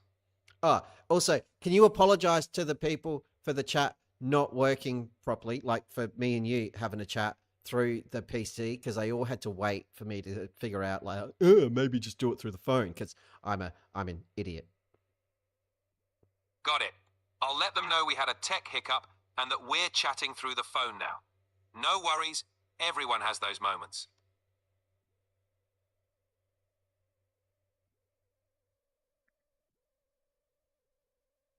Sweet. There we go. This is going to be fun. Correct. So let me answer that. According to the global kind of model, right? That's the cap, right? And our atmosphere. Okay. No. So atmosphere is a contradiction. Atmos is air and sphere is a shape, and gases do not take on shapes. They take on the shapes of their container, and they have to be contained. In the gas laws, there's no gravity anywhere. It's pressure over volume and V. V is the volume, is the container of the gas. And the definition of gas pressure is the amount of force exerted by the particles on the walls of its container. Without a container, you cannot have gas pressure. They're claiming that in the sky is a vacuum. Eventually, you go high enough and there's no air, or very little, right? So this guy here, he's an old scientist. He had, in one end, he's got gas, he's got a valve, and then on this end, it's a vacuum. So he's taken the air out. So what's going to happen is he's going to open the valve, and immediately it's going to seek equilibrium, and the gas is going to be here and here now. So right, and no matter what angle he had that at, if it was upside down, the gas was on the top, gas was on the bottom, gas was helium, gas was nitrogen, doesn't matter. It's instantly going to fill in every direction. We have a pressure gradient. Yeah, and they claim that. Yeah, so they claim that our atmos is, well, the space vacuum is essentially an infinite volume, which is, by the way, still expanding. Which, if you increase volume of a container, you decrease the pressure. That's Boyle's law, which doesn't happen on Earth. We always have a constant, pressure, whatever. But so what should happen is the vacuum of space, infinite vacuum of 10 to the minus 17 torr, and the little tiny bit of gas we have in this little speck of an infinite universe should instantly equalize. We should have a vacuum on Earth right now. We should have no air or water for that. Right, and also, except gravity exists, you dumb shit. You're such a liar. Like, you don't know what you're talking about. You don't understand these concepts. So the first thing you should do, okay? You were talking about ignorance before. Ignorance is a good thing. Not in this instant, Angels. You're a dipshit. Okay? You're very dumb, and you're doing yourself and everybody else a disservice by sitting in this thing and pretending you understand these concepts, because you absolutely don't. You understand these concepts the same way a 6-week-old puppy understands the book War and Peace. Not at fucking all. Other than you can probably shit on it. And so hey, I Tim actually Lynch. agree with you 100%, right? But see, in my mind, right, I've always felt like that's the miracle of life on Earth, right? That's that sort of like impossible, sort of one in a gajillion. He's saying look at the word impossible. Okay, it's impossible, but you have to make up a story because you have a belief, and you're trying to explain everything. So you live.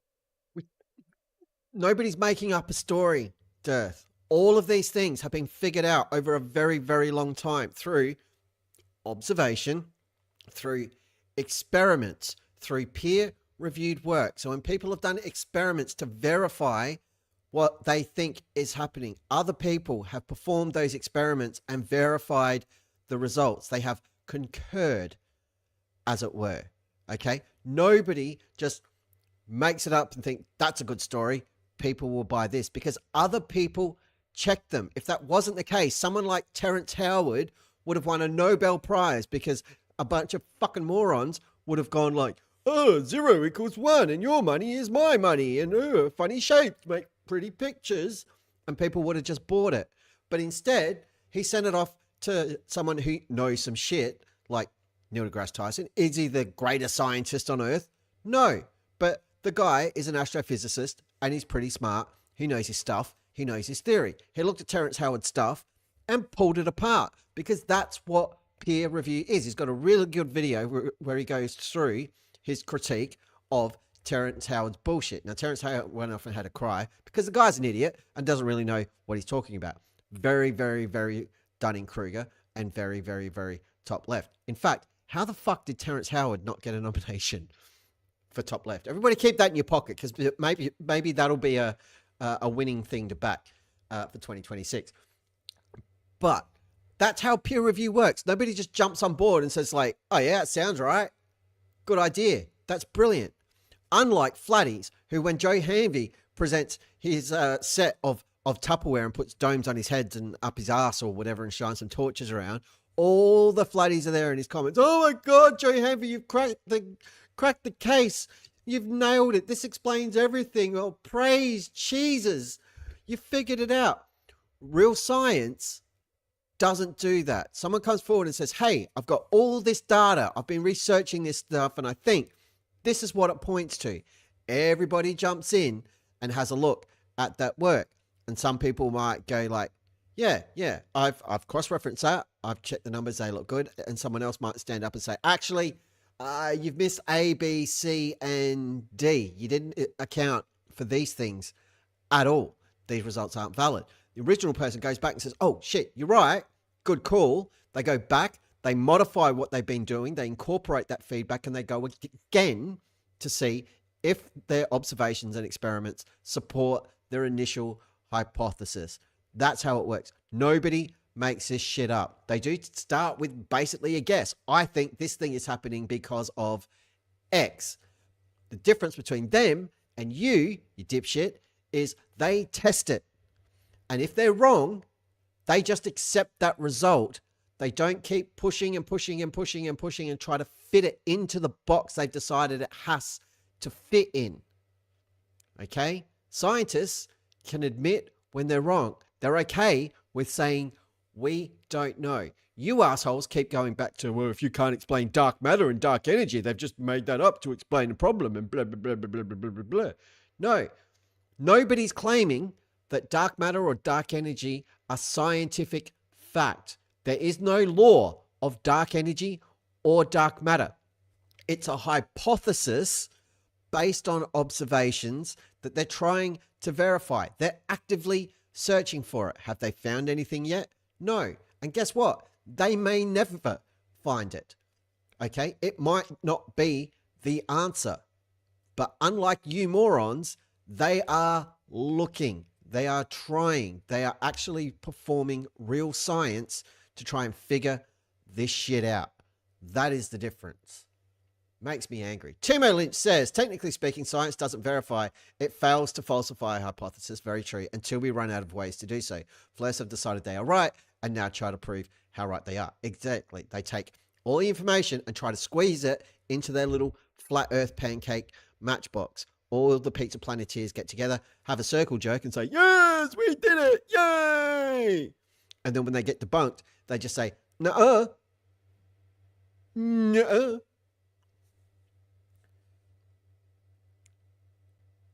Because the dipshits. Flatoid, we've got to stop trading DPs in the FE community. It only comes out at night. Yeah, dark energy is nocturnal, of course, much like koalas and drop bears.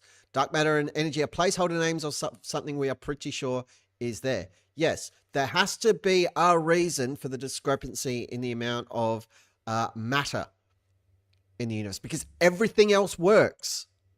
All of the maths works. It's just that there's something that like isn't yet observable or detectable.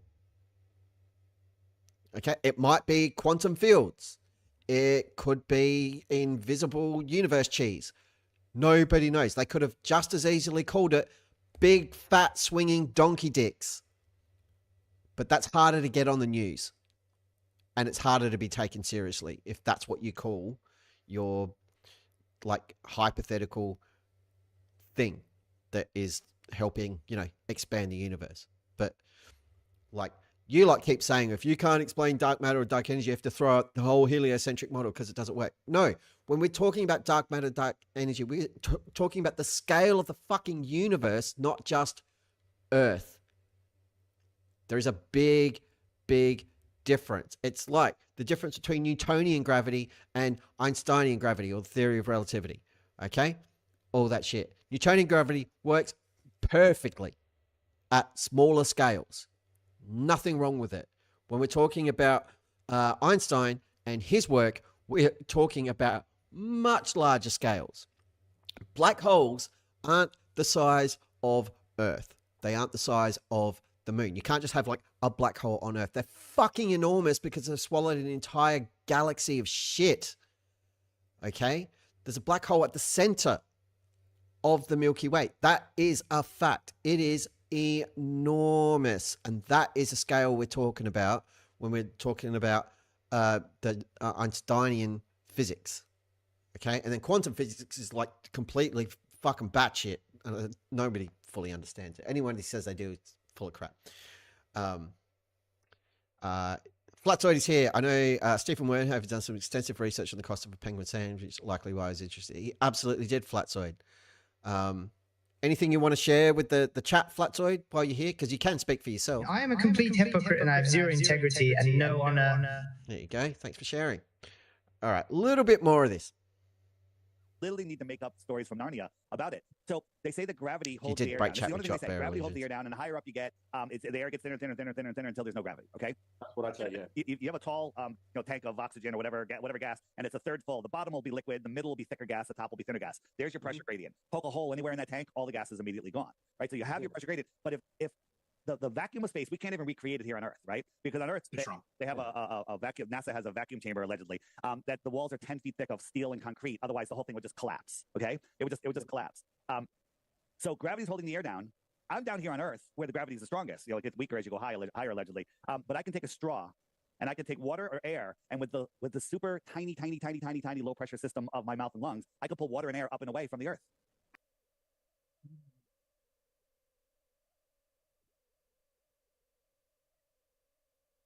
Hey, Chart, sorry to bug you again. DIRTH is saying that he's baffled by the fact that he can sip a drink and that little bit of pressure can get liquid from a can of drink into his mouth, and trying to compare that to Earth retaining all of the gas and air and everything else with it. He's still working on this whole vacuum of space thing. He's very confused. Can you just give us like 1 or 2 sentences to sort this out for him, please?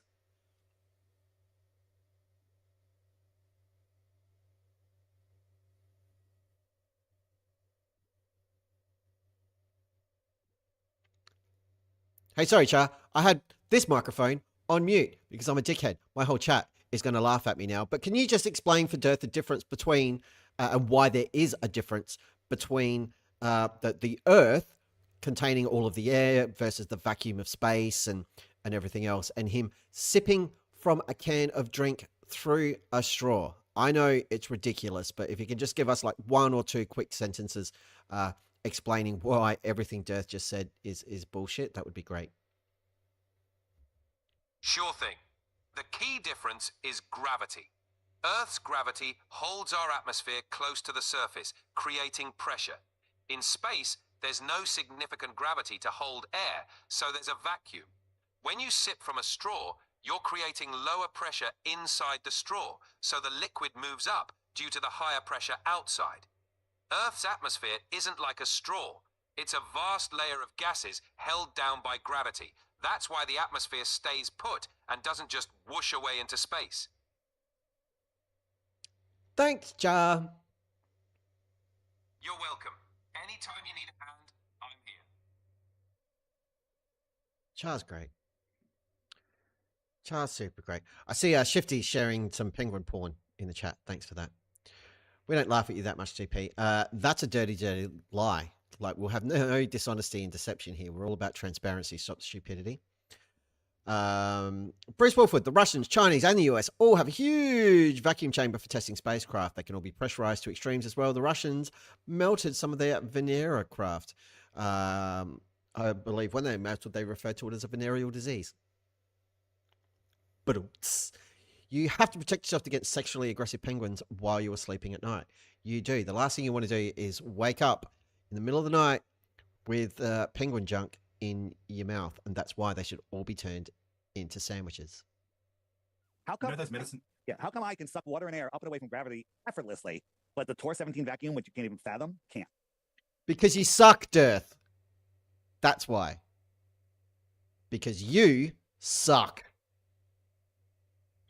It's not going to get any better than that. That's my best joke of the stream. We've been going over 3 hours, and I'm going to pull the pin. We still have over an hour of this bullshit to go. Oh, this is long. It is interesting, though, because this dude, Andrew, this guy, he's not just buying it. He's not totally sucked in. And I think this is another case, thankfully, where DIRTH has bitten off more than he can chew. And the fact that he's drafted in this dipshit to try and help, he's not helping. He's just made things worse, as far as I'm concerned. it's not doing him any favors. He's just highlighting how disingenuous, how dishonest, how wrong, and how willing to lie to support Dave's grift they both are. And that's all this clown is doing. That's all. Like, what's he possibly getting out of this? Nothing. A bit of exposure, maybe to an audience, this guy's audience, who doesn't really give a shit. Maybe. But really, all he's doing is, like, he's working for him at this point. And if you think about, hey, Steve, you're still here, right? Steve from Wormhaven. There's another angle on the DIRTH app crypto thing that I just thought of. And maybe we should work together on something. We'll keep it quiet. It's just you and me here. No one else is here. No one else can hear it. Give me a heads up if you're here, Steve. And Timo, you might be down for this too. The Tor 17 vacuum, which you can't even fathom, pressure differential of 1 atmosphere. Totally incomprehensible unless you go a few meters underwater or inflate a tire. Yes. So not Steve, sorry, Flatzoid. Flatzoid, you're the one I want to work with because you're so scientifically literate and committed to the truth. So Flatzoid.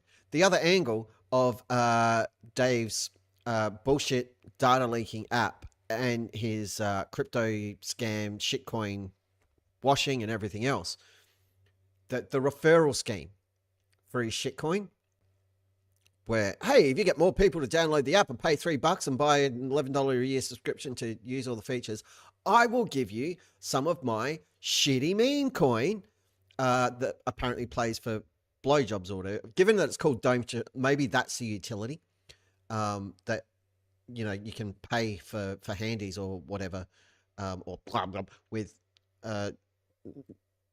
blowjobs or Dome coin. But the other angle, it's a pyramid scheme. It's a pyramid scheme. DIRTH at the top, and then refer down and refer down and refer down. This guy's like, what, 2nd, 3rd, 4th level or whatever, because he's on a stream with DIRTH helping out. Sergeant's got to be up there because Sergeant's been pimping the app for years. It's a pyramid scheme. It's a pyramid scheme as well as a crypto scam. It's a pyramid-shaped crypto scam. Yeah. 3 wallets hold 63.8% of all of the tokens, even though it's not supposed to be that many, as per the information in your video. It was meant to be like 45%. So they've gone over that. Plus the washing, plus like the huge dips in value and everything else. Like, it's a fucking pyramid scheme. There was something about crypto mining in the app. I'm not sure if it's mining now, though.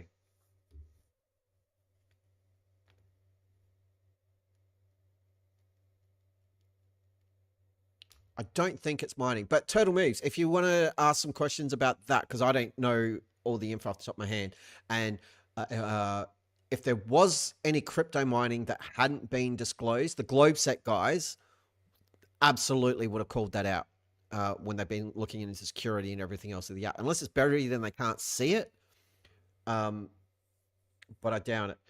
Yes, they're definitely screwing with Domecoin valuation shifting. And Steve from Wormhaven's video will walk you through how effectively they take huge sums of coin out of one wallet, put it in another wallet, and then just move it back and forth to give the illusion of like trade activity, which can help push the price of the coin up. It's very, very shady, and no pun intended. And clearly dodgy as all fuck. Yeah, 45% was supposed to be spread to 10 to 15 wallets, which is still extremely centralized. Yeah, but they've gone way, way over and above that. Not that interested in the potato. Fair enough, Turtle Moves. I don't blame you. Fuck, I've lost my train of thought. Anyway, it's dodgy as hell. I don't think they're mining crypto through the app. If they did and it wasn't disclosed, that is a huge problem because they're literally using the resources of other people's hardware without their knowledge or without any proper disclosure. And like, crypto mining's resource intensive. Like, you can absolutely cook a computer by doing that, because it's full on. It's crazy. I've never done it, and my understanding of crypto is about as comprehensive as my knowledge of Coriolis effect, which I, as I said yesterday, know nothing about. They've automated smart contracts doing the wash trading. No way for me to tell who owns the OTO smart contract, but DIRTH and Long have a responsibility to audit their own crypto. Yeah, and there's no way DIRTH understands this shit. He has no clue. But that Long guy, who is like the founder, I've watched enough CoffeeZilla to know that DIRTH is the face of the operation and Long is the quote-unquote brains of the operation. And that guy wouldn't be involved if he wasn't making bank, because those guys at the top, those founder dudes, somehow never really lose on this stuff. They walk away like loaded. I suspect DIRTH would walk away pretty loaded, but anybody actually holding shitcoin or actively investing in it and trying to acquire more through not being gifted it via the app, they're all going to get fucked hard. They're going to get effed in the A. He's behind it for sure. Yeah, the guy's trying to be distant, and it's gross. GPU farms never even mind a PC. Yep, or a phone, for sure. And they're like, oh my God, yes. You've got to watch Dean from Warhaven's video. So the wallets, the crypto wallets that DIRTH moves these coins in and out of to try and inflate or maintain the shitty value of his blowjob coin, like entirely, completely linked to Freemasons. And we all know how flat earthers and that lot feel about Freemasons. But it's not a joke. It's not bullshit. Like, the money from Dogecoin is going into Freemason wallets. So the implication there can neither confirm or deny. I can't prove it. I don't have any proof of this, except for all of the proof. Just quoting DIRTH. I'm not claiming I actually have proof. Steve has proof, though. Is that DIRTH is actually a Freemason. There you go. I said it. I said it. I said it. I'm not saying it as a fact. I'm not stating it as a fact. But given that funds from DIRTH's crypto shit meme coin goes out of some wallets and into legitimately, categorically, quantifiably Freemason related wallets and then out again and back into play, could indicate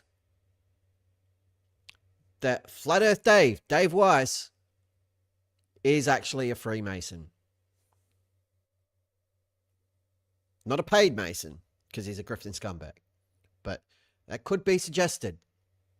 Prove me wrong, Silent Bob. Potato Mason. Spud Mason. Thank you for spreading the awareness. You, sir, are doing the Lord's work. And the work you've done on that is far beyond me. As I said, my understanding of crypto is crap. But I do mostly understand the stuff you're talking about in the video, which is surprising. And no, you've done excellent work on that, and it deserves to have all of the views. Make sure if you haven't already to hit up Toon, tag him in that stuff. Whack it in Toon's Discord in the shield section, so you can pimp it out and get more eyes on it. And I'd let the Globeset guys know as well, because it's awesome. So good. Steve's videos are so good. That's why I just stopped putting videos out and I just stream now. Like, why would I make videos? Like, we've got DVids making the DIRTH voting video. We've got Jack of all trades making his shorts and vids about Ratzoid. We've got Steve from Wormhaven doing his thing. It's like, why even fucking bother anymore? I'll just let you guys do it all and talk about it. Almost everything Dave accuses people of is a projection. He tells on himself constantly. I didn't know Toon was on Discord. I'll go join. Thanks so much, everyone. Seriously, thank you. Hey, my pleasure, sir. Don't be cheap. Pay your Masons. Yes, You get what you pay for. If you just go with Freemasons, everything sucks. If you go with the paid Masons, that, my friends, that is where the action is. I am going to bounce, kids. We are at 3.5 hours of that. I think maybe an hour and a half was me not fucking things up. So thank you all for hanging out. I have to go back to work tomorrow. Worky Wednesday, and then I've got worky Thursday. But then it is Anzac Day here in Australia on Friday for us. Anzac Day is like our day of remembrance for veterans, people who served in global conflict or all conflict right around the world. World War I, World War II, Boer War, Vietnam, Gulf Wars, any of that, any of our servicemen and women. It's a day of remembrance and a chance to honor the people who do that and step up, answer that call, and have the balls to do it. I'm not one of them, but I have insane respect for anyone who does, as long as they're not a psychotic piece of shit who rapes women or kills innocent people or anything like that. But they're the minority, as far as I'm aware. So yeah, that is what's happening here in Australia on Friday. Very solemn day, but also a day to celebrate everyone who came home and was able to carry on and have families and everything else. And there's marches to honor those who have served. Yeah, it's kind of a cool thing. And then after lunchtime, everybody can go to the pub and get shit-faced and play 2-up. So that is a cool thing.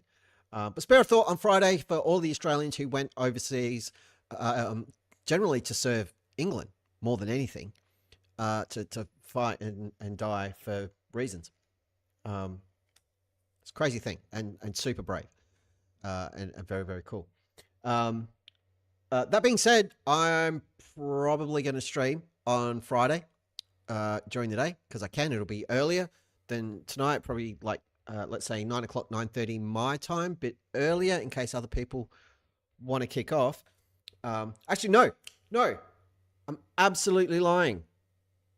It won't be me streaming. What's going to happen this coming Friday for me, Thursday for you lot, is myself, the lovely, talented, and beautiful DC Danny, aka Unfornicated, and the extremely erotic and sexy Drunk to Bunk Show, Mike over IP, aka Mike, will all be piling on to the Drunk to Bunk Show, and we will be going through all of your submissions for the Zukru logo derp-off, or whatever the fuck we called it. I can't remember. Where is it? Zukru logo. Come on, load. Oh my God, my computer is seriously hemorrhaging. The Zukru logo derp-off submissions. Yay! That's what we'll be doing. And it's going to be super cool. We'll be doing that. We don't really have a format for it. We don't really know how this is all... For fuck's sake, OBS. There we go. We don't know how it's going to work. We don't know if we're all going to pick a bunch and then take them with us. I'm thinking we'll just go through absolutely everything that has already been submitted up until tomorrow. And I will put a post up in my Discord for when submissions close, because that'll give us a couple of days to go through them and figure out how the fuck we're going to do it. But that is going to be happening this Friday my time, Thursday night for UK folks, and whatever the hell it is in Europe, like next June. So that's exciting, and I can't wait to do that with y'all. And then after we figured out the top submissions, they'll go up for a vote somewhere.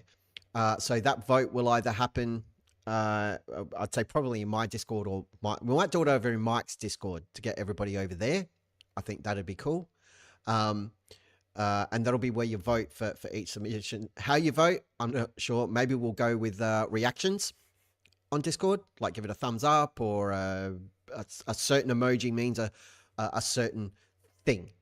But you can sort of do multiples. No, if it's one sort of emoji, that should be fine. That'd work. That'd work. Unfortunately, says DP, veterans go to the pub and get shit-faced. It's what we do best, actually. Yeah, absolutely. Absolutely. And Dirth doesn't even buy them dinner before he fucks them. How rude. Yeah, that's very true. Timmy Lynch says, Freemasons make good cookies, or at least buy good cookies here in Cork. So they don't suck at everything. Yeah. Dirth just sucks at everything. Yes, I did remember the Zuccheri nomination show. Huzzah!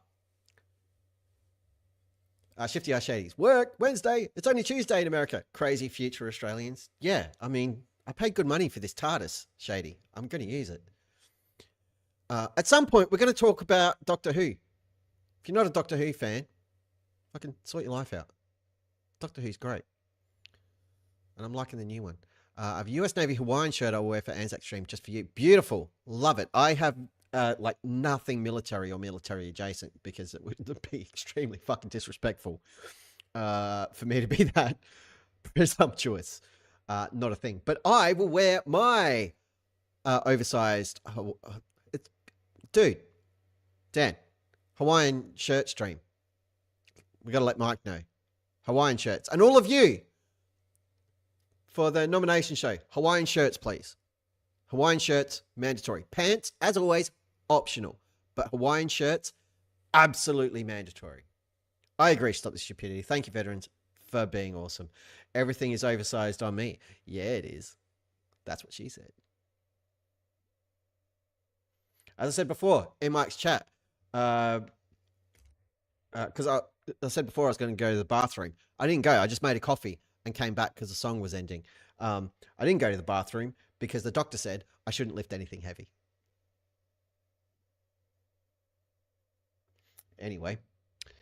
Hawaiian shirts and bicycle shorts. Or leggings, like gym leggings. I've got like full leggings. Like compression pant thingies that I wear to the gym. Look, you can see the screen reflected in my glasses. You can see yourselves. See, you got chat on this side here, and then on that side, chatception. What if you wear Hawaiian pants but no shirt? And I mean, I'm not the boss of you. Stop the stupidity. That's fine. Absolutely fine. You guys do whatever you want to do. I didn't show you the back of my football shirt. It's going to be mirrored, so you won't be able to see it properly. I don't even know if this is going to work. Hang on. No. Here we go. Can you see it? Can you see it? Sort of.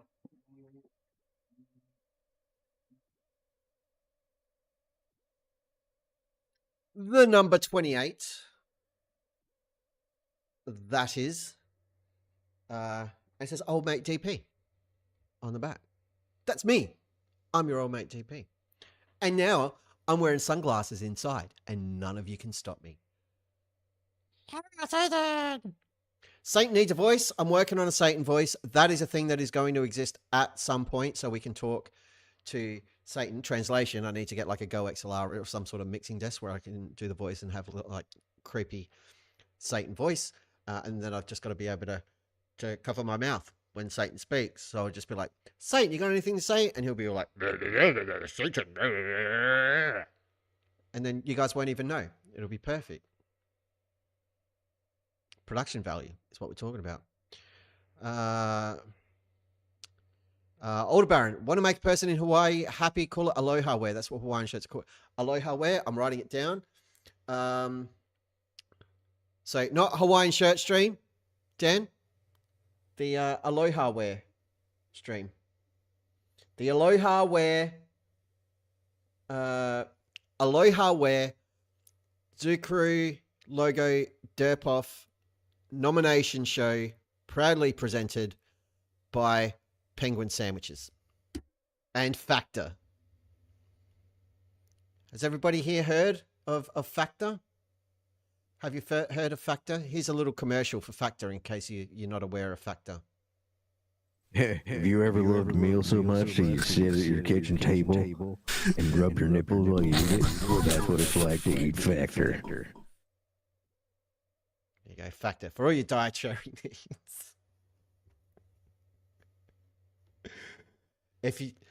Some of you will have no fucking clue what that's about. And that's on you for not checking out the Drunk Debunk Show's Ghost Debunking Friday night streams. So sort your lives out and get onto that.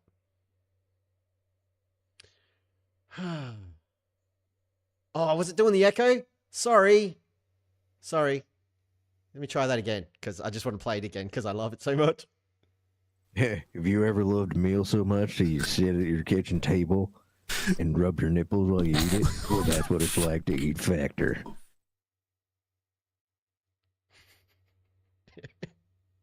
It's when he's talking about the nipples, and there's just that little, from the character, the little turn to the side. Gets me every time.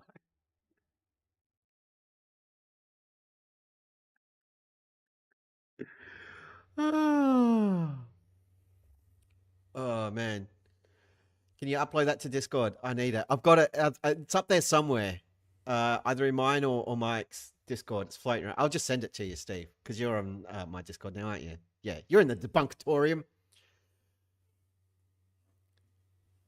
Order Baron, computer froze so hard, I had to grab my phone. Thanks to me for having fun with my comment. Absolutely, sir.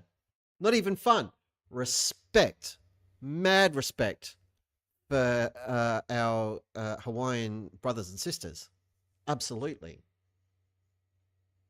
Yeah, if we can make Hawaiians happy, put a smile on, like, I don't know, this might be racist to say, and if it is, it's absolutely not intended. This isn't me saying I'm not racist, but it's just, I don't know, and Order Baron, you can let me know. But the Hawaiian people have beautiful smiles. Really do. They just light up a room. And if we can contribute to that by calling the stream the Aloha Wear Zukuru Logo Derpoff nomination show presented by Penguin Sandwiches and Factor, that's the full title, that all needs to be in the title, then fuck yeah, we'll do so, because that will make me happy. That is where we're at with that. I am going to queue up a tuna. Tuna. Oh, I want some tuna. Should I have like a meaty pasta type sauce thing this evening, or should I have something a bit tunery? Either way, it's going to be pasta. I don't know. You guys don't need to help with that. I can figure. I'm a big boy. I can figure that out all on my own. This might start. I need to stop it immediately. Stop. Okay. I think we're good. Right. Oh, everybody. I've got an extra 10 minutes. You got another 10 minutes out of me, you pack of monsters. The chat was more successful. We had a couple of freezes. I'll look into that. That's you lot over there. This stream would not exist without all of you. Well, that's not true. It would, but it'd be really boring. And it'd just be me sitting here talking to myself for 3.5 hours. If you'd like to know what that looks like, is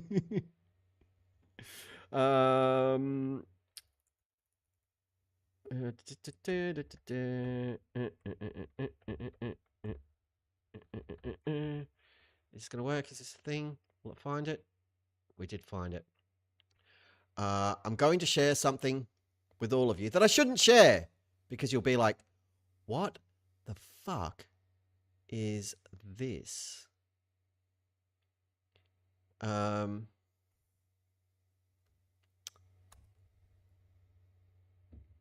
This is a 54 video playlist that nobody gives a shit about.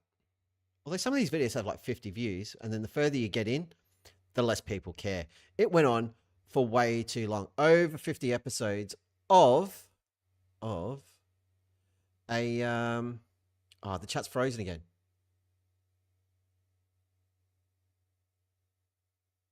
God damn it. I don't even know how to fix that. I really don't. Hang on. It doesn't really matter. Like, we're just about done, for goodness sake.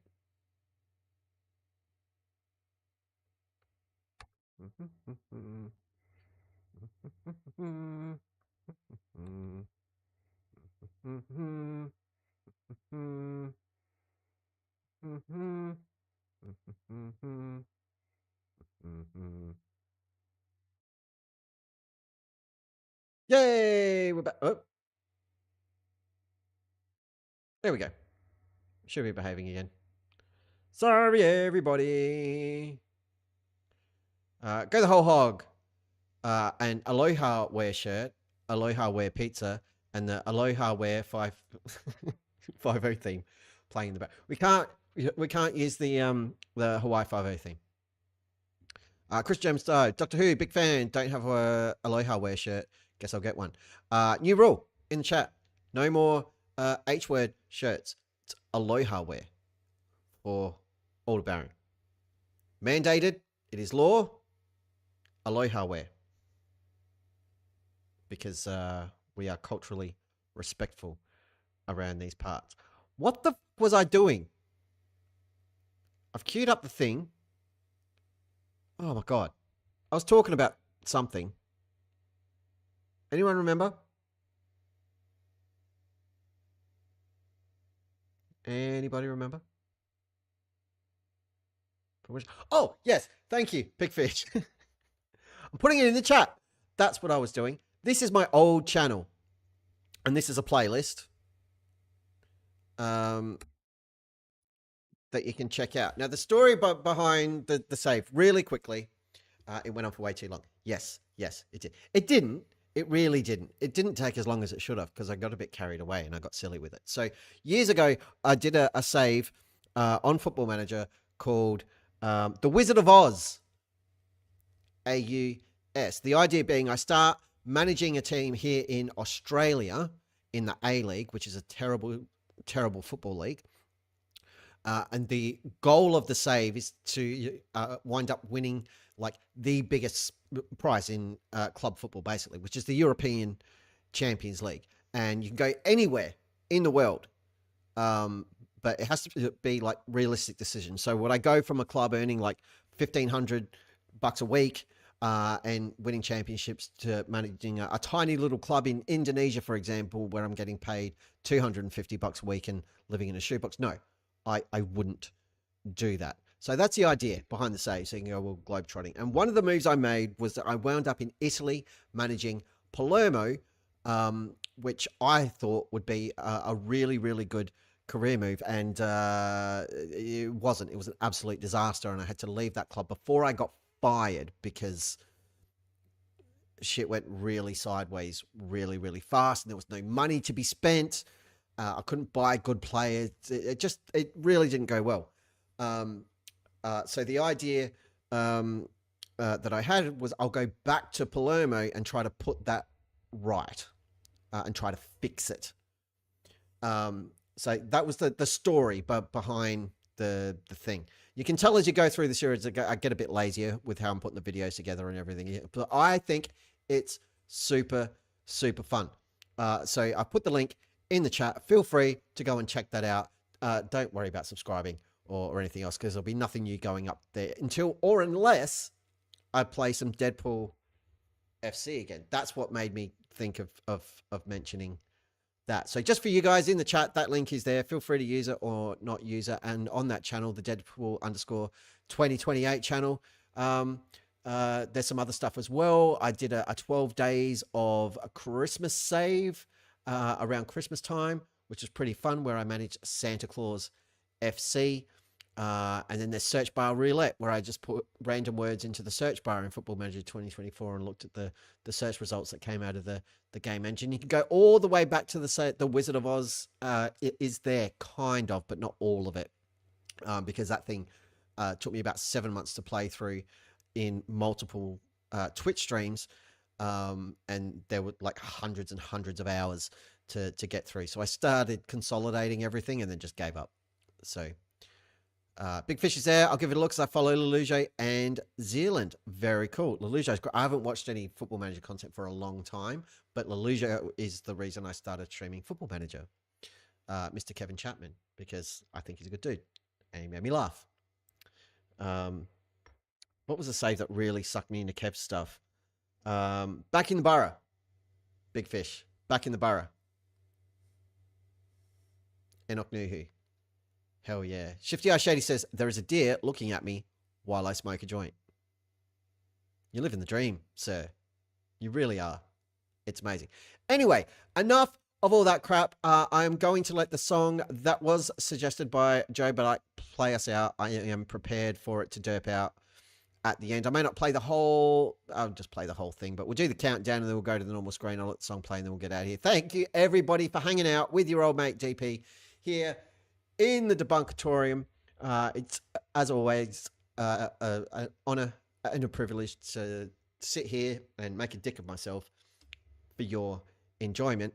We did an actual debunky thing tonight, this afternoon, whatever you want to call it, which I'm going to turn into a video in the next few days. It was, I'm still well chuffed about that one, and I'm glad you were all here to see it.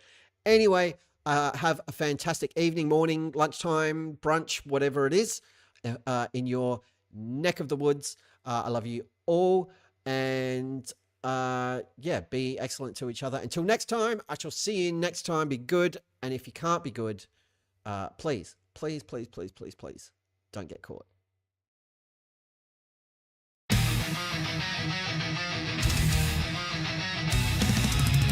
DP Debunks and the Silk Road, truth seekers in all they do, breaking down the myths one by one, together shining like the sun. Penguin sandwiches and all the fun, never stopping till it's done.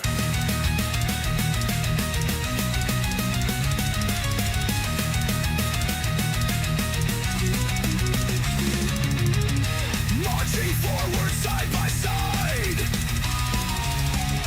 facing challenges with pride.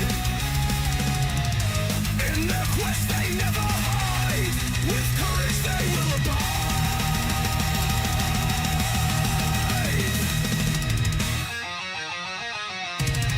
In the light of wisdom's guide, through the tides they swiftly ride, not by truth as their trusted stride, a bond no storm can divide. DP Debunks and the Zoo Crew, truth seekers in all they do, breaking down the myths one by one, together shining like the sun. Penguin sandwiches and all the fun, never stopping till it's done.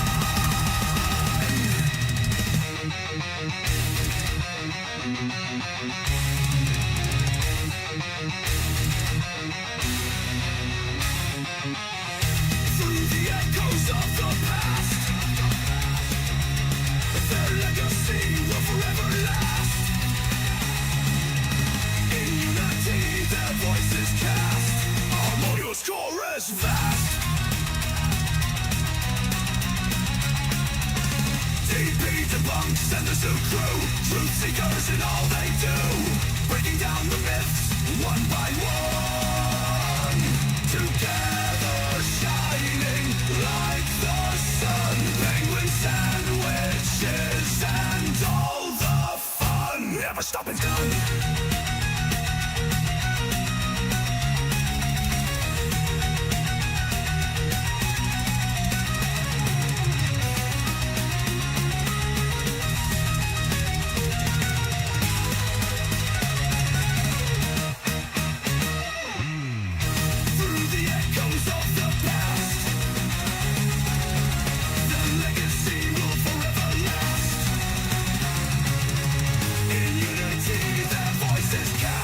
Harmonious chorus fast. DP Debunks and the Zoo Crew, truth seekers in all they do, breaking down the myths one by one, together shining like the sun. Penguin sandwiches and all the fun, never stopping till it's done. With every story they rewrite, hope and justice come to light.